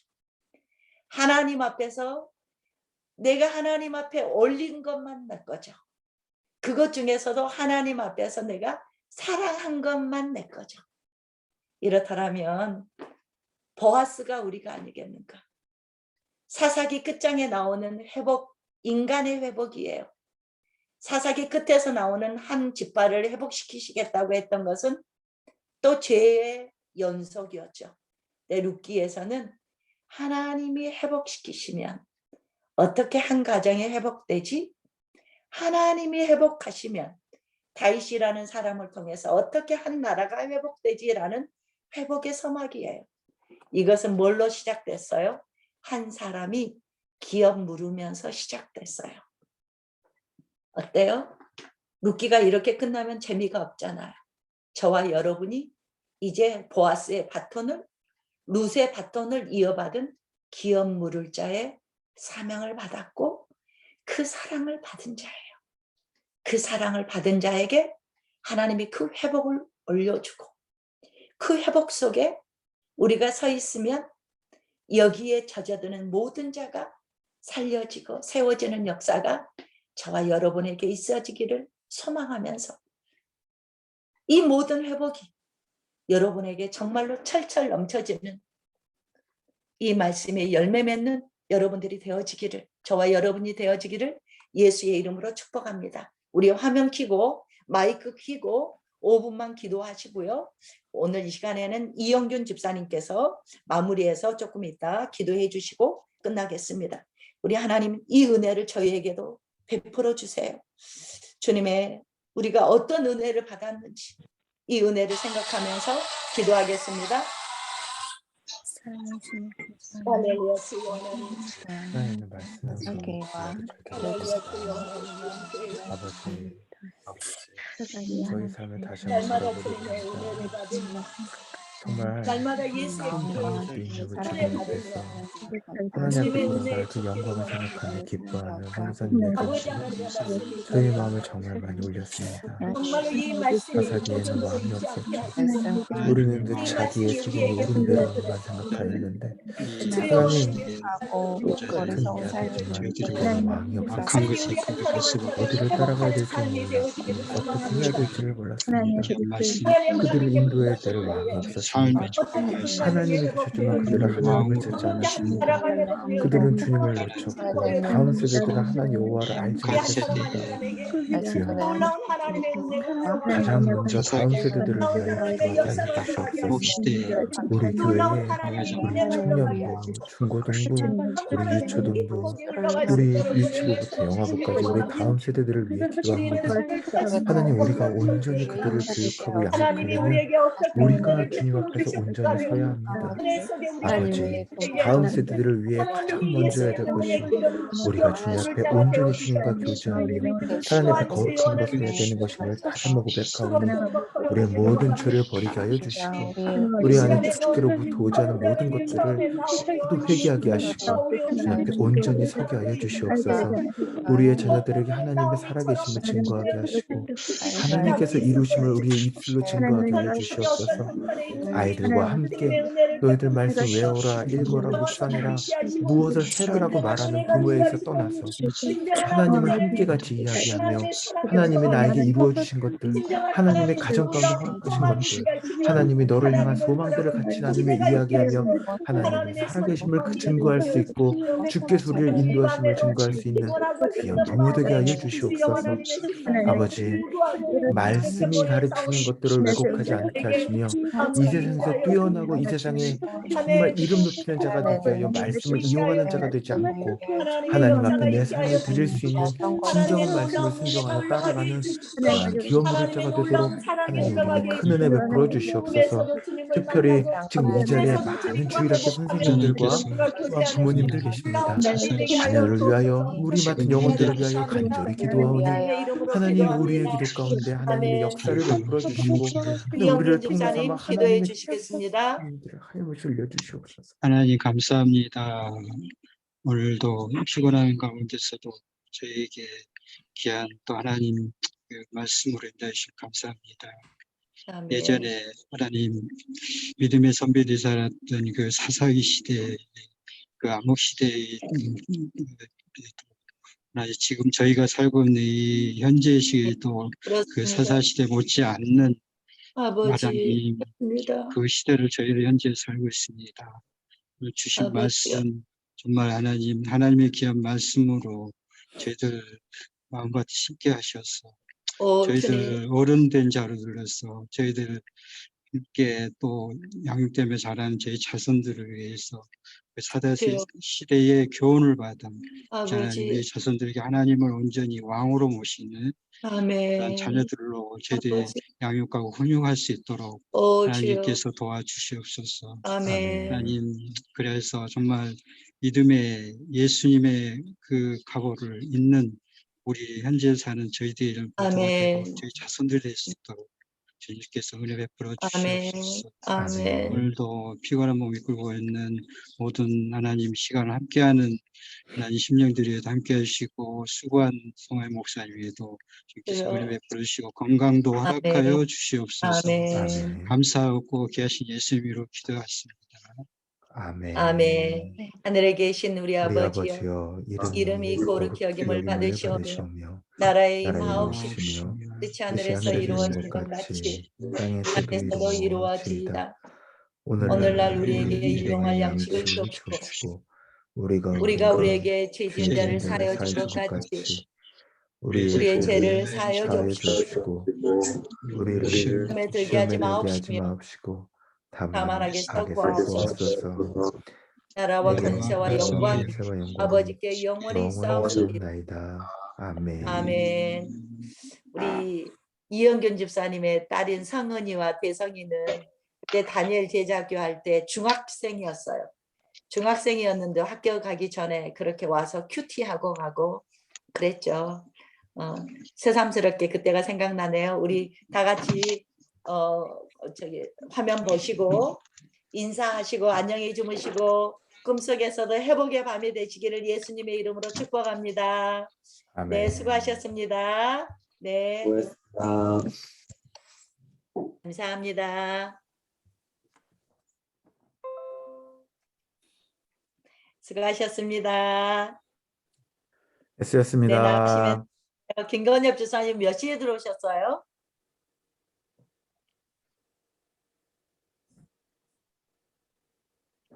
뮤트되어 있어요. 네, 한 8시 50분쯤에 온 것 같은데요. 아, 그랬어요? 그러면은 많이 안 늦었네요. 대강 들을 건 들으셨겠네요. 네, 네. 다행입니다. 네, 그래요. 안녕히 네. 주무시고 승리하세요. 네, 네, 쉬십시오. 고맙습니다. 네, 네. 이 방 정리하겠습니다. 네, 고맙습니다.